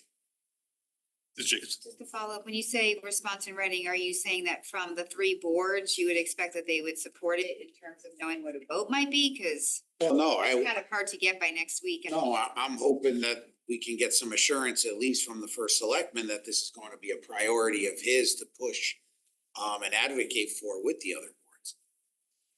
Now, does that guarantee approval? No, but we would hope that it's something that he's pretty, gonna fight for on our behalf. I mean, we have to get the fire alarm system done. We have to have a second elevator, because if the first elevator goes down, then we have no accessibility for students or staff with disabilities, and we are then in a bad spot. So can't keep trying to throw more money at a bad product, which is a faltering elevator. We need to get it done and get it done correct. Jason? Correct me if I'm wrong, but I think you said this was the the first selectman and his team Suggested. that suggested it, not us, right? Yes. Okay, so understood that what you're asking for is if they're gonna suggest that we take it out of our budget, that you get some assurances from them that they're going to push for it in their board and then beyond. Well, they're gonna fund it. How they fund it doesn't really matter to me. Okay. If they have extra money from a surplus somewhere, if they have grant money somewhere, if they have federal dollars still left. So if we don't get that clarification, our intent is to, well, I don't know, I can't speak for the board, but our intent would be to move it forward as is. Correct. But again, at some further point, further down Could the be road, taken out. we could take it out, but we made the point I think very clearly in that meeting. These were important projects that we did not want to postpone in any way. It's the question of where the funding was gonna come from. Thank you. Clarification, thank you. Any more questions in section K? All right, seeing none. Dues and fees, pages 110 to 115. There are no questions in the spreadsheet regarding dues / fees. Are there any questions now? Jeff. I've looked for something, I could not find it. I've asked questions on this section before. Yeah, but Failing that, item H on 5H on the agenda, review section support information, pages 158 to 191. Again, we've covered a lot of these pages in sections. There was no questions in the spreadsheet. Open, please. No, I just want to say in general, to Mr. Peterson, to Ms. Laborious, thank you for the revisions that you made to the spreadsheet. I found this to be a much better, when we're doing a deep dive, to have all those pages lined up. It just, So you're saying that because of the changes, you were able to ask more questions? no, I was able. Because if that's the case, we're Actually, gonna revert back to the old way. It's the exact opposite. I was able to find the answers to my own questions. So there would have been more. Yeah. I'll offer here just as a side note, every February in Finance Committee, I tend to put a budget postmortem on the agenda, just talk through what worked, what didn't. So if there are any thoughts as we go through this process, please send them to me or come to the Finance Committee meeting. We'll be talking about that, just basically trying to keep that flywheel of improvement going. But before we move on, I know we're gonna have a little bit of a discussion. I don't go till this evening, but we did, after some questions. Can you entertain a motion? I just want to extend, because I don't want to have to do that in the middle of his presentation. It's a good time to do it. I make a motion to extend till 12:30 AM. Hopefully, we're not gonna go anywhere near that, but I don't want to have to do it again. 30, all right. Motion on the table Would is you rather me say 12? 12 AM. midnight, seconded by Jen Jacobson. All in favor? So given, Everyone except Mrs. Rowley. yes. So given some questions that had come up regarding the elementary schedule, we did prepare a brief presentation that Dr. Zavajancic and I will go through. Just to let you know, we provided, this is not going to get a deep dive into everything that is done, but the specials at our elementary school level, what they currently are, 3 potential options, 2 of which, or 4 potential options, excuse me, 2 of which remain on a 6-day rotating schedule, 2 of which will go to a 5-day traditional Monday through Friday schedule. I'm gonna preface by saying, over the years, the elementary requirements have and schedule has taken on a lot. prior to me coming into the district, and I'm sure some of you have more historical context than I do. The length of the elementary school day has not changed. So we have added more and more to the school day without extending the time. So at some point, we have to make some decisions or not. And we did put together some options here. We had some conversations with the elementary principals. There's not one perfect scenario as we talked about or option here. But this will get a discussion, I'm sure, going as to anything we want to do or not do. It remains as we are today. So in reality, there's 5 options on the table that you'll see. Some increase certain minutes over the course of the year. Some remain the same. So really just giving some options to look at or not look at. Some would yield some savings, some would increase the budget, some would yield more savings than others if this is something that we would look to. I do want to say that any reduction does come at the expense of something.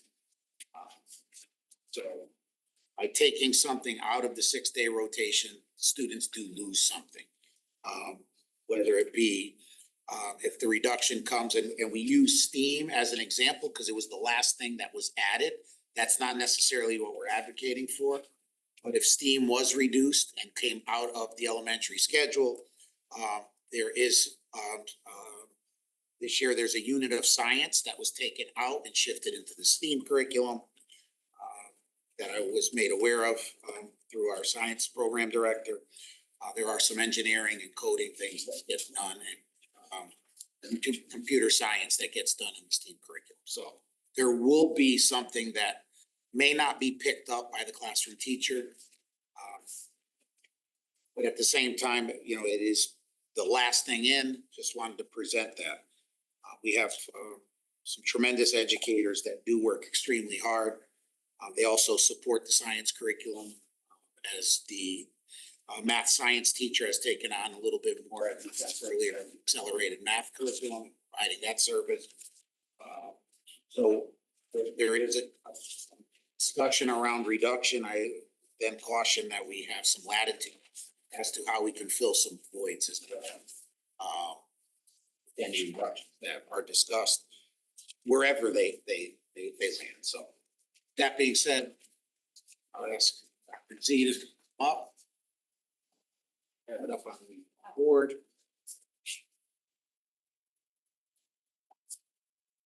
You wanna ask a question first, Ms. Jacobson, or you're happy to go? Are we going through the present? Okay. If you want to lead off We're questions. gonna go through it quickly. Not a lot of slides. All right. So just historically, I'll just begin with where we were. You've seen these units a month or so ago with how we currently plan our elementary day. These are what we consider mainly the core classes and some of the different times. And again, these are actuals. Currently abide by 24-25 schedule, including, which is the topic of this presentation, the instructional allocation minutes by specials. Spanish is technically not considered a special because of its time. I put it on there because it's time for today. I say that because it's a 30-minute block, doesn't afford a teacher a prep period, so you can't put it in one of the letter days, because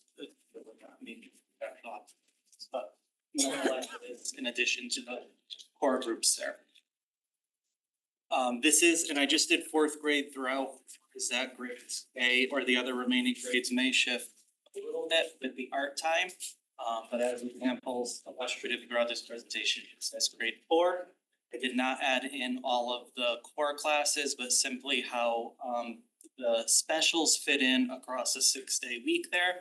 So you'll see art happens once in 4th grade for an hour. STEAM, or I should say all the rest of the specials except for Spanish are 40 minutes.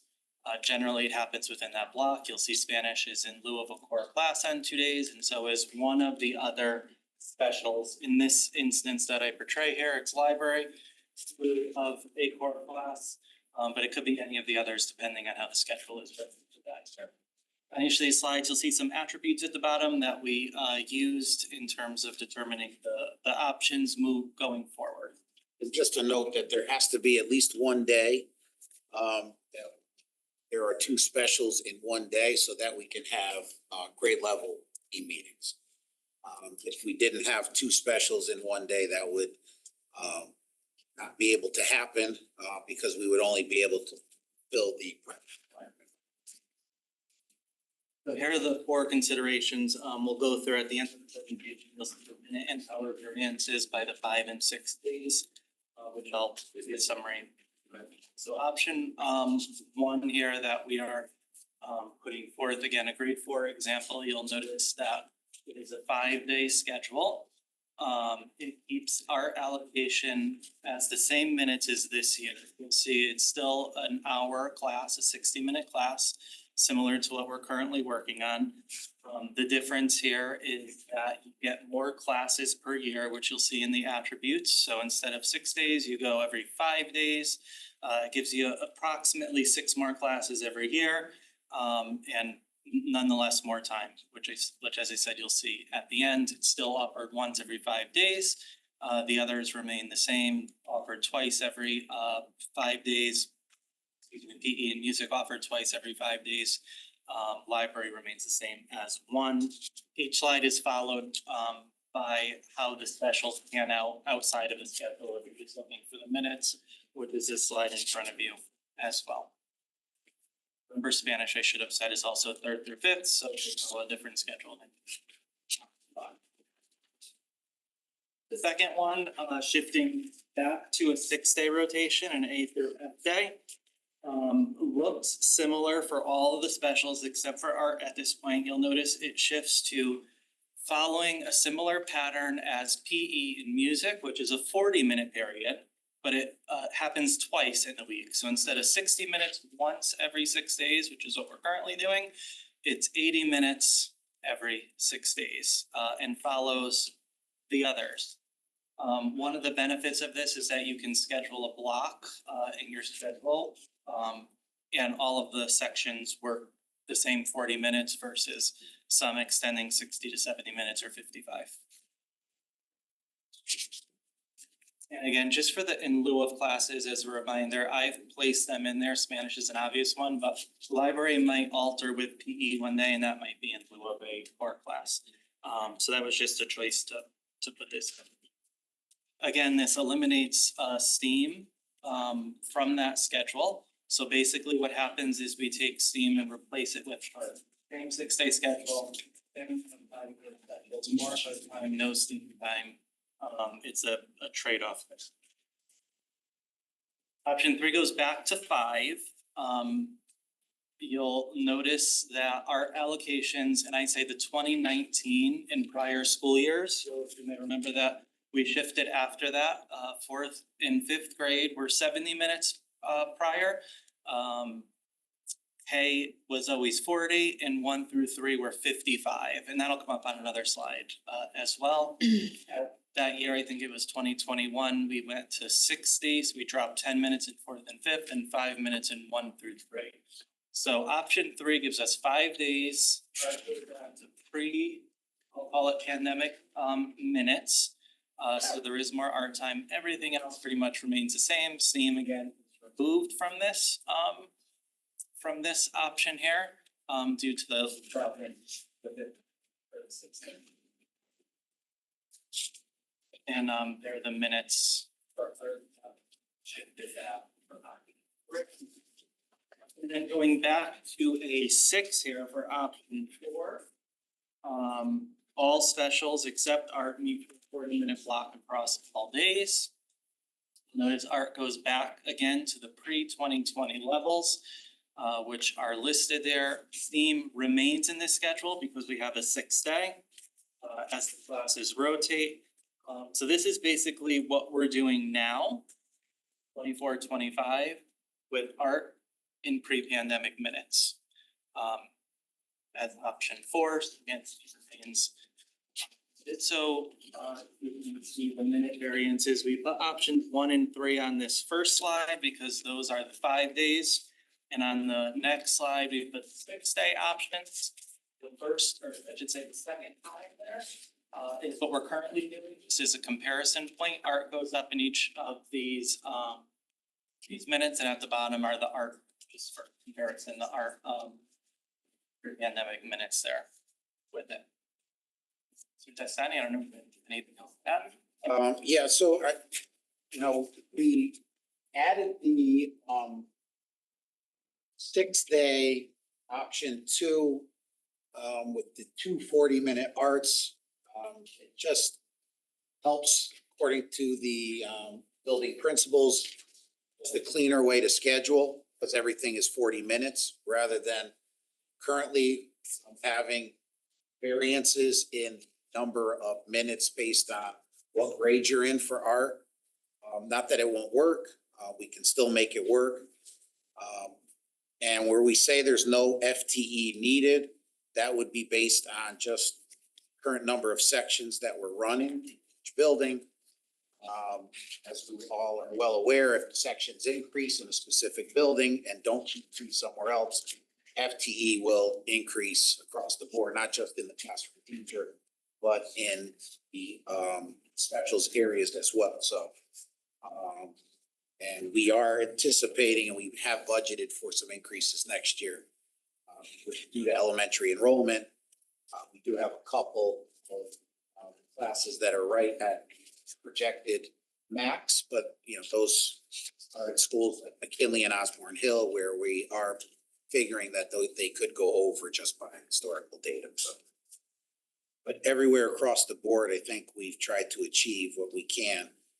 Increase what has been discussed or proposed is increase the number of minutes to pre-pandemic levels for the art elective. But again, you can make anything work. But you have to decide if that's which option you think is best for overall minutes and forward for the. Thanks so much for this, and I know that this represents work that was kind of in thought for a while. It's not something that's thrown together. I know it's coming during budget season, but it's been discussed, it's been mentioned. Unfortunately, it's kind of the timing of this all comes at, so you weigh out possible reductions or not, or increases, because there is an FTE increase if we just keep status quo and add the extra minutes to the class. So it would have to be added into the budget. We did not put that in as a budget request. So that's why it's being brought forth now. But it is something we can always consider later on as well, based on other recommendations from the board. Reductions or add-ons. Mr. Rayson. Yeah, thank you for this. I really am intrigued by the idea of the 5-day schedule versus the 6. And I'm curious from the principal feedback, is that something that they're positive on? Not the details of this, but the actual 5-day schedule versus the 6-day. Yeah, if we can make a 5-day, a regular Monday through Friday schedule, it does work.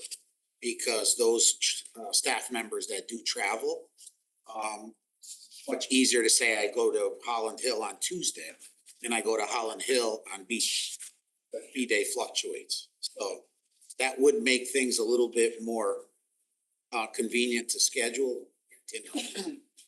I'm gonna have to take time to digest this, obviously, and I appreciate what's here. I'm not gonna digest it at this hour.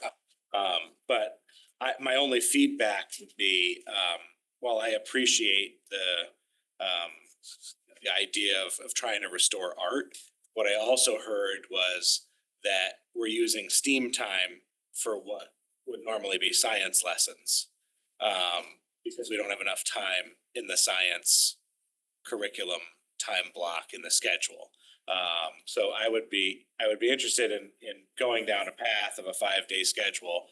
But I'm not sold on art over science. Now, if you'd like, we could create the 5-day schedule that also includes STEAM in that too. I mean, that that could be a fifth option that, if that's something you're interested in as well, we can send that out tomorrow as an amended, part of this. We can add a fifth option because that is something that could be discussed and considered. And I appreciate you bringing this to the board. In theory, with a schedule change, that's not necessarily under our purview. However, it would come to change in the curriculum, and that's what the board involvement would be. Well, more the budget, because there's obviously budget implications if we increase anything.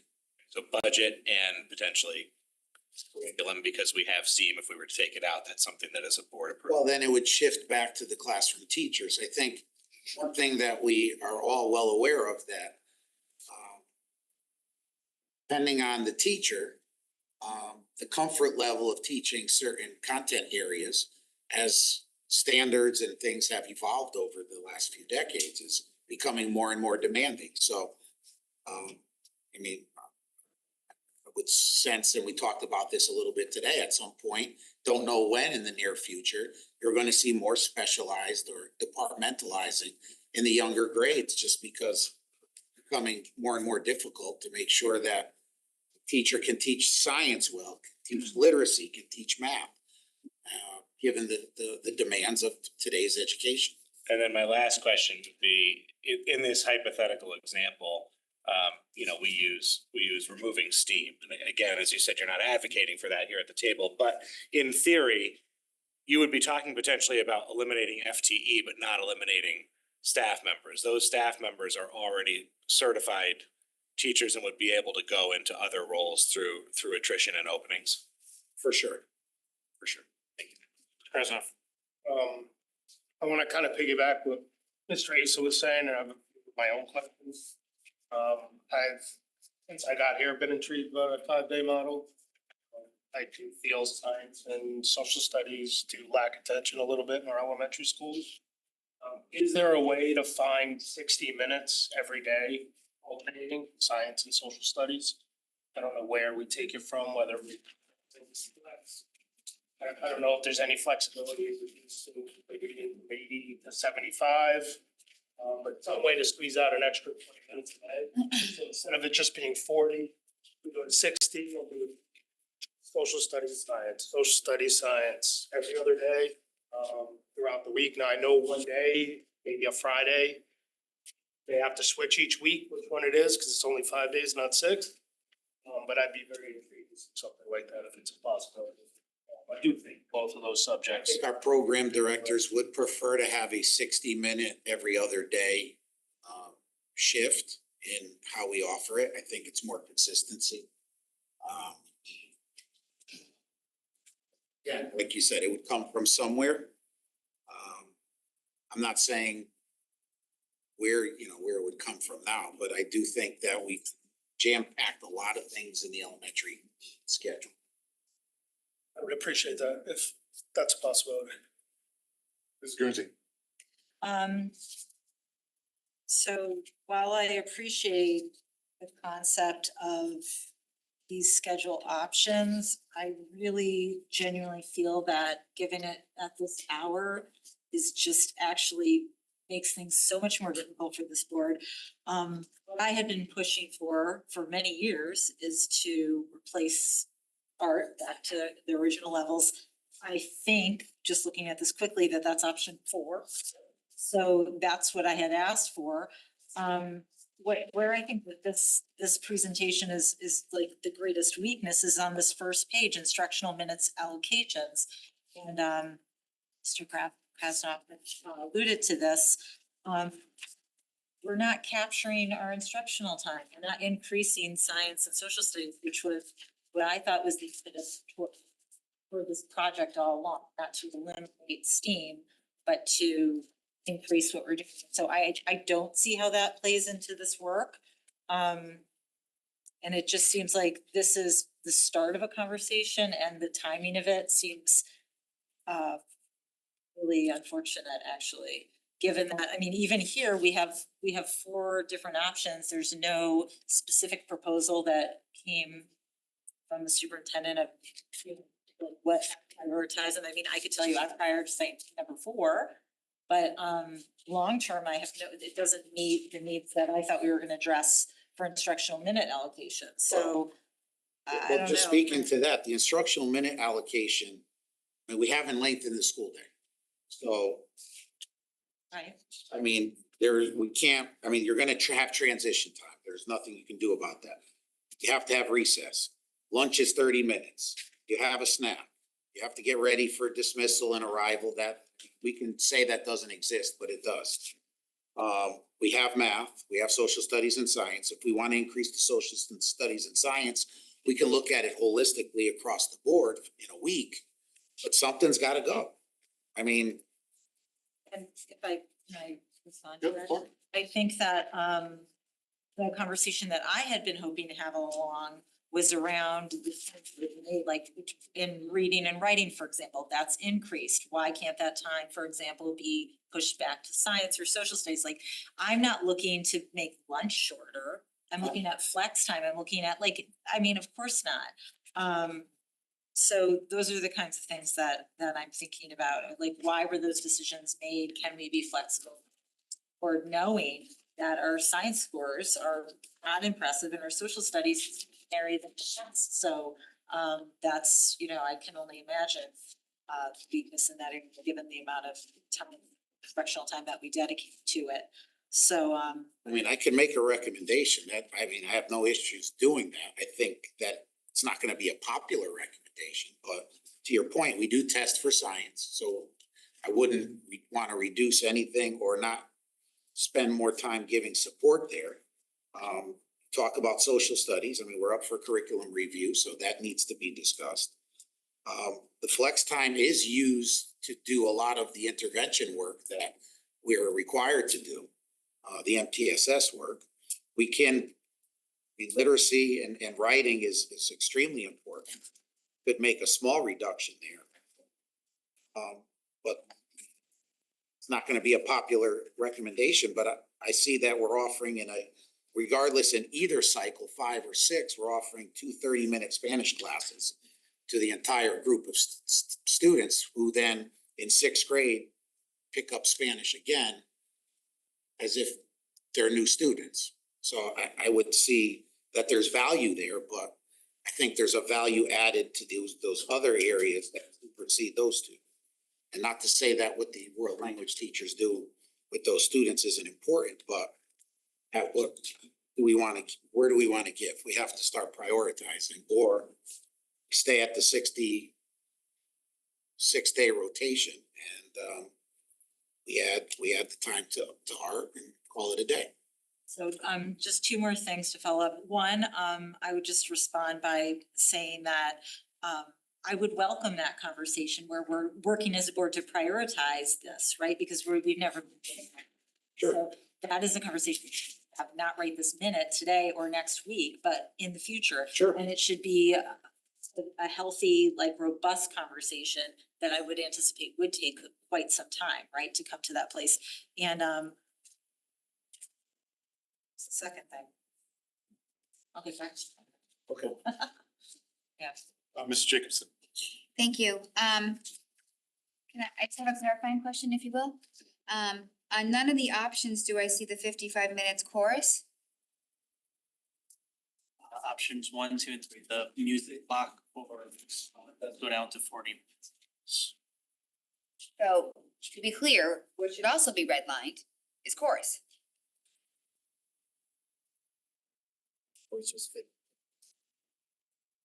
I can add music chorus and then redline it, yes. So you're Right cutting, now it says music 40 times 20, that's accurate. yes, but right now, Isn't chorus 5th grade only? okay, so right, yes. Right now, you're getting, right now, in music, you're getting 40 minutes, 2 times per 6-day cycle for K through 4th. Yes. 5th grade, you're getting that 1 time per cycle because you're also getting.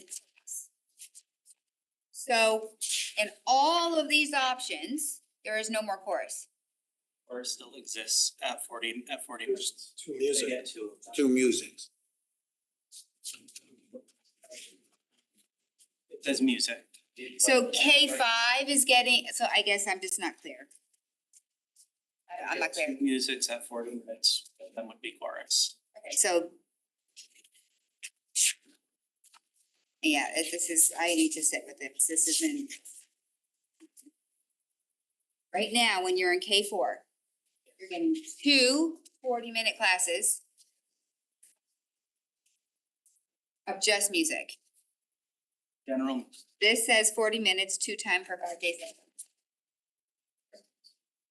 for all grades, one of them is chorus and one of them is general music. So the K4 students are losing music time. They're being now going to chorus.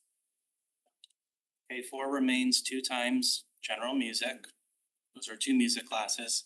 5th grade is 2 music classes, one of which is chorus and one of which is general music. 2 music classes. Okay, so that's just not in your presentation. Well, it says 2 music at 40 minutes. Depending on. So it's, it doesn't say chorus, yes, but it is. At 55 minutes. So I just think that if we're actually gonna consider something like this in the middle of budget season, it should be very clear. And need that back in. So, I concur, I'm gonna need to sit with this, but, this was before us in October, early October. So I feel like there was a lot of time between then and now to, make this. So not something I'd be interested in doing right now, but, I am definitely interested in having the conversation, but not in, the night of our budget vote. So that's just where I am. But thank you for putting that together and thinking it through. It is definitely something to consider as we move I forward. mean, I do have to say, we were asked to provide this.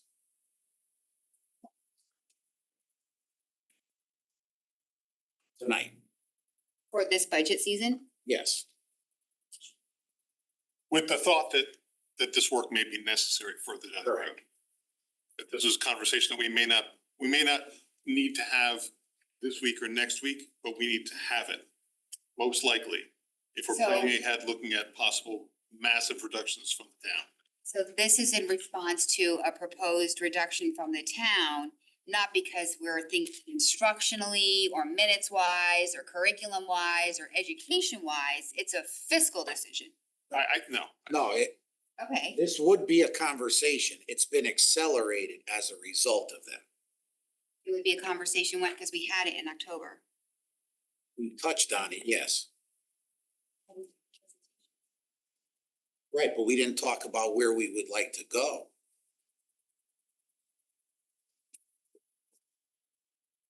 Mrs. Guernsey, you said you had a follow-up or? Well, I did. I don't know that it's appropriate for right now because there's so many other questions, but what I wanted to just get like a greater sense for was the kind of work that went into this, like who was involved and what other steps might be helpful to build into this process going forward. I think that's too much for tonight. I'm just thinking like, this is a starting point. That's great. We're open to this conversation. It wasn't what I had expected. And I'm one of the people that was interested in seeing how a schedule change could take place. So I own that I was interested in that because I've always been interested in, how we could do science and social studies. This presentation doesn't show me that, but what other steps would you be taking? I don't know how this was vetted, like who was a part of this project. We had a conversation with elementary principals. On what they see, what they'd like to see, if we were gonna do anything, what would work best.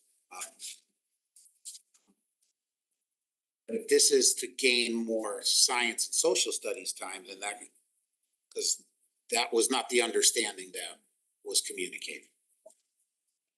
You also met with STEAM teachers today, correct? We did speak to the STEAM teachers today, and they were, helpful in framing a lot of what they do as well, which I think is important to know, as well, so.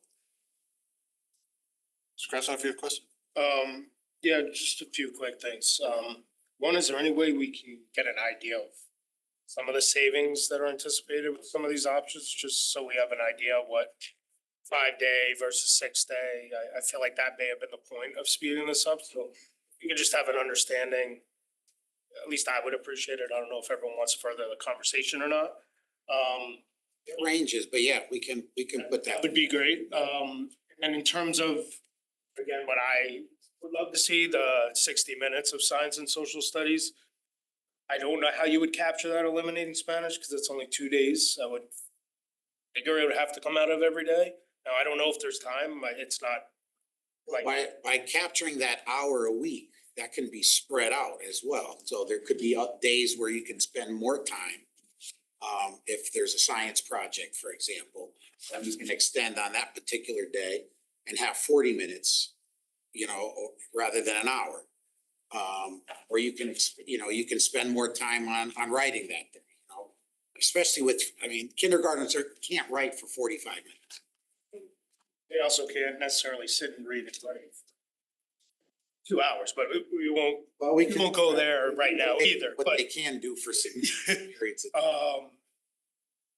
I appreciate you guys looking at this, so thank you, and I know not everyone may feel the same, but at some point, we do have to have this conversation. So I'm glad we're starting it now, thank you. Mr. Lee. Just going on Mr. Ace's comment about STEAM. A 5-day rotation, if you replace art with STEAM, it'll still be an hour, you're looking at an hour for STEAM, what? The time would change. 40 minutes, would be 40 minutes. You're gonna come up with a. And that would help supplement what we do in science. They would like to do more. They would take on more of the science if possible. So, that would be a broader conversation with the department and with the program director as well. Any more thoughts on this? Why can't the STEAM teachers come into the classroom for science? Instead of us sending the kids out to STEAM and have them work with the teachers, Good. a STEAM teacher and a teacher. Like I said, The FTE and help, now you have 2 teachers teaching science. they could. They're more than willing. Like I said, they were very I'm adamant gonna to lose say that. STEAM, I wanna see more science, to be very honest, that's just my opinion. There's not one FTE per every building. Right, that's the. Wanted it every science. We could concentrate it more at certain grades if you want, as, with the 3rd through 5th possibly, less in the K through 2. We could. Is there a way to rotate it maybe like once a week? If there's 2 science classes that week, maybe one day STEAM science, one. We'd have to run it through. I was just saying in response to. Throwing ideas out there. Yeah. I want more science and more social studies. The feedback I hear from everyone and the test scores show it's unfortunately lacking. I think most people have weighed in on this. I really appreciate you putting this together, Mr. Tony, and thank you, Dr. Zavjansky. Again, I think this is a conversation that we're going to need to have sooner rather than later, if things evolve as I imagine they will on the town side. But again, these are things that we have been thinking about or proposing for some time and coming to fruition now, perhaps. But this section of the meeting was also to discuss changes suggested by members.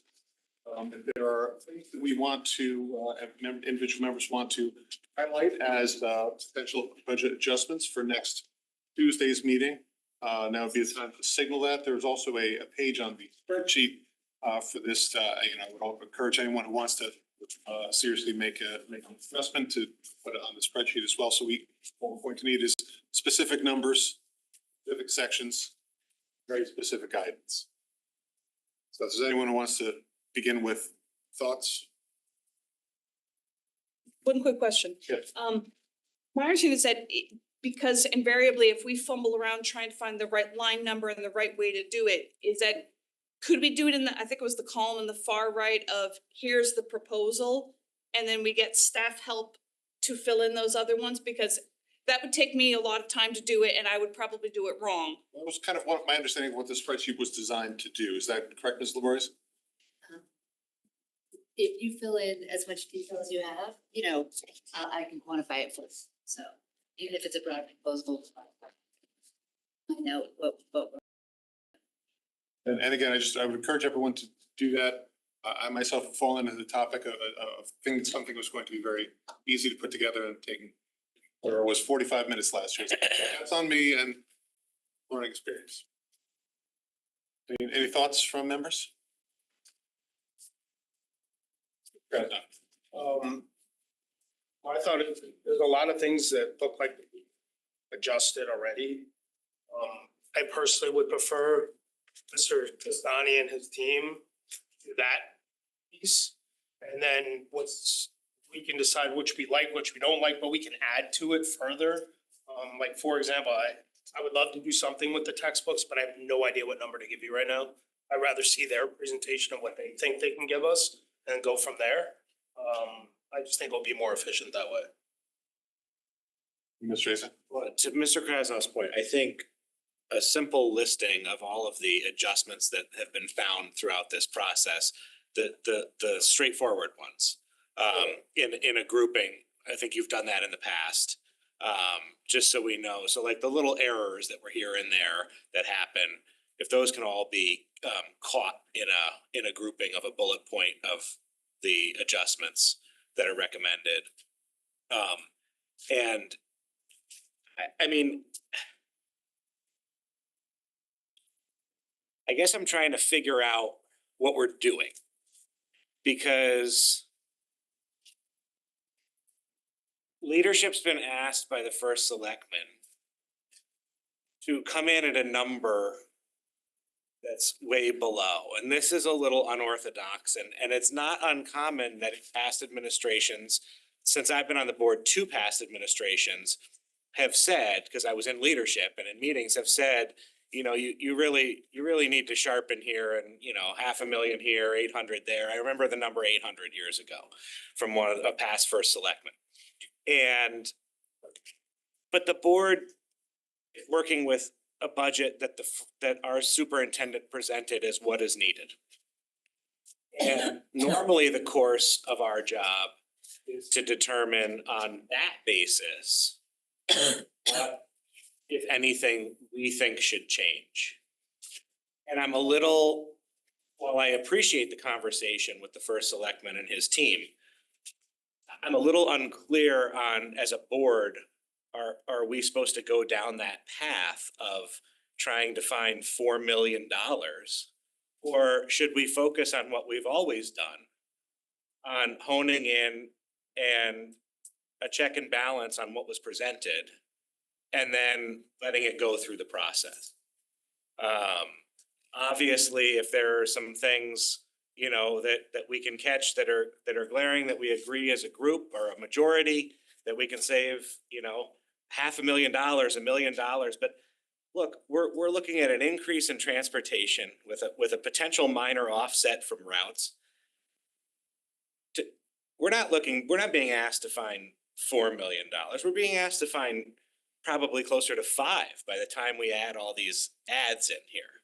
And I don't know if I'm comfortable doing that. I'm always comfortable in looking at potential amendments or possibly supporting or not supporting them. But going down the rabbit hole of trying to find a huge sum of money versus honing in on what we have and then presenting it to the town and getting that feedback. And then if we are reduced, then we have, as we have in the past, have a presentation from the superintendent on potential, you know, suggestions of there, and then we go even further. I just wanted to say that, you know, while I appreciate the intent, I'm a little hesitant to start searching for $4 million. I think that's is completely understandable, and in conversations with other board members, I get the same sense. We've had a rhythm that has worked for us in previous years, and this is upsetting that a little bit. I think with good intention, trying to get ahead of something that you know, the first selectman believes is an untenable size increase. You know, that being said, it was also pointed out at our last meeting, he's the only elected official that has made this request of us, not been made by any of the other fully constituted town bodies. And so do we, like, how much do we try to anticipate this? I think that overall, it's going to do us well to have begun this conversation earlier and have a sense earlier of what may be asked of us. But as we said earlier about, you know, the moving things, you know, off our budget into the town's capital budget for bonding, we take that out of our budget now, and we've had no assurances that that's going to be bonded for. So these are things that are important to us at this table in this district. So I tend to agree that, like, I think that it's useful that we are having the conversation, but I don't know, we were not given a specific mandate as much as this is something that's likely to happen for Mrs. Mexico. Yeah, And if you had received a mandate, I think we should all be up in arms that that's wildly inappropriate. So that's, you know, however, we don't exist in a silo. We do, in fact, have a lot of nice to haves in this budget. We're proud to have them. But it is factually wrong to say that they're all needs. And we're gonna have to take a hard look at those needs. I think we are being, and I think this has bit us in past topics before this board, where we could have anticipated what came next. And we put our foot down and said, no, this is it. And it didn't work out so well for us. That this degree of vision of, so I will signal, I don't know what yet. I'm gonna be putting some hard things in there. And I'm not going to be trying to mathematically add up to 4 or 5 million. But I think we have to take seriously that we know what the grand list is out there. We know that every bit that we ask for is a taxpayer increase. That's not up for debate. That is what it is. And for us not to have some hard conversations and not, I mean, this budget increase is bigger than anything we've had in over 20 years. Well over that. When we get contracts like we've done, and I think our contracts have been entirely appropriate. But there's a flip side to that, and staff knows that. You know when you get a big, that's putting things at risk, and that means positions. You know, that there may be other nice to haves in this that I think we would be showing ourselves to be very poor partners if we don't do a little bit more than what we have done in the past. It's to just say, community, you can handle this tax increase. That's something that would have been anathema a few years back. We would have been pilloried for that. And I'm not comfortable just saying, you know, we can, obviously we're looking for, Mr. Testani has a number of things that have to be tweaked, you know, and I'm hoping to see that memo as soon as that gets put together to make sure it captures all the things I've had notes on.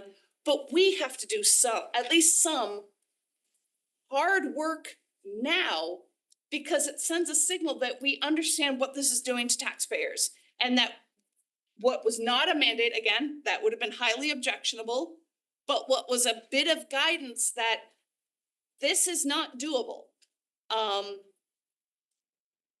And obviously we've had some things brought up here tonight, you know, where, well, could this elementary school schedule be a way to do that? And I'm not sure that we're ready for all of that. But I'm not willing to just sit back and lightly tweak a few things either. I think that's being a very poor partner to 3 other boards that will have yet to see this. And just no, here, you take our tax increase or else you cut from other budgets, other buckets.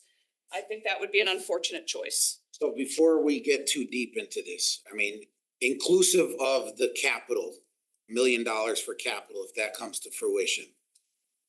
I can just say from my perspective, we can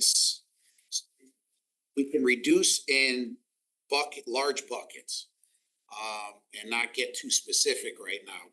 Probably, I mean, my suggestion would be about $580,000 in IT, $400,000 in personnel, and that doesn't impact anything in particular. Nothing we talked about tonight. We talked already about $250,000 in maintenance and $80,000 in contracted services. That contracted services is the reduction to the Sacred Heart, going from a residency to an internship. Right there gets us $2.3 million. And when I say personnel, we could find that in a number of places, including our secondary schools if necessary. I think that's a good starting. Just if I could have one quick follow-up, then I'm done. I think as soon as we could see that, it would definitely help me with shaping anything I put in on the doc. So obviously I want it to be accurate, so I'm not asking for a rush, but you know, as soon as we could, it would be really helpful. So that's kind of the number I had was around 2 million. The transit, we're gonna have to add, it looks like about another million.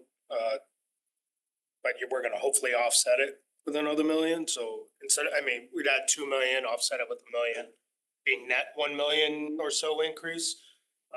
My biggest concern for this entire board to consider is I don't wanna cut any programmatics or any programmatics that we funded, like gifted program, anything. Because next year the grant list is gonna go up. And once you cut a program, it's really hard to put that program back into the system. Now, are some like gifted we haven't rolled out yet, that maybe you could delay. But I have major concerns of cutting any kind of programmatics. I just want to throw that out there. Jacobs. Thank you for raising the point and the issue. I'm glad that it was able to be said. I concur that that has no bearing on my thought process at all, actually. Like every budget, I pour and get to a point where I hopefully can defend what I'm sending out to the public. And right now, I can't defend this yet. We're waiting on a lot of information that we asked for tonight, so I don't know when that's going to be coming back into us. I'll be candid, when I hear, FTE taking care of our buildings as possible offsets, I get a little concerned. I'd rather do things that are not people and not our facilities, so Power School, interactive boards, Well, that's part, Chromebooks, those are all the facility management fee. So at the end of the day, these are items that are not people, they are not programs, they are things that can wait, possibly. But I'm still waiting for the big picture. I'm going to wait for Mrs. Laborious to send us a memo, or perhaps Mr. Peterson to give us new totals, because if we're going to do the 1.6 on transportation, this budget increase is $15.8 million over last year's, right? So going from the 14.2 to the 15.8. I do have those revenue adjustments that I talked about earlier today that I'll put into the chart that I'm happy to do. And then a bunch of edits that Mr. Asa brought up. I have a bunch of edits for the books. But I'm just gonna, as far as anything else, I have to wait for some of this information back on ECC. I've been thinking about an enrollment adjustment for that area. And also an enrollment adjustment on CLC. So those are some of my thoughts at this point. Any other comments? No, that's good. Yeah, just shortly, it was mostly covered here, but just in terms of the way that I'm thinking about this budget process, I would always hold myself accountable to diligence to do to this budget. So that's where I am with that. And I actually would say that I was kind of shocked by the last minute transportation hike, because that was something we talked about from the beginning. So this kind of is shaping how I'm going, like what I came with today as my idea for reductions and, adjustments. I'm thinking about that totally differently now. So yeah, we haven't been in this place. Territory. That's certainly true, and we should, again, remember that we don't know what's coming ahead.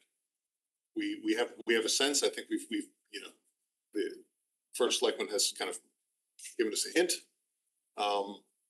We can see it as we have done before, or we can try to make some good faith moves in a direction and hopefully meet in the middle somewhere.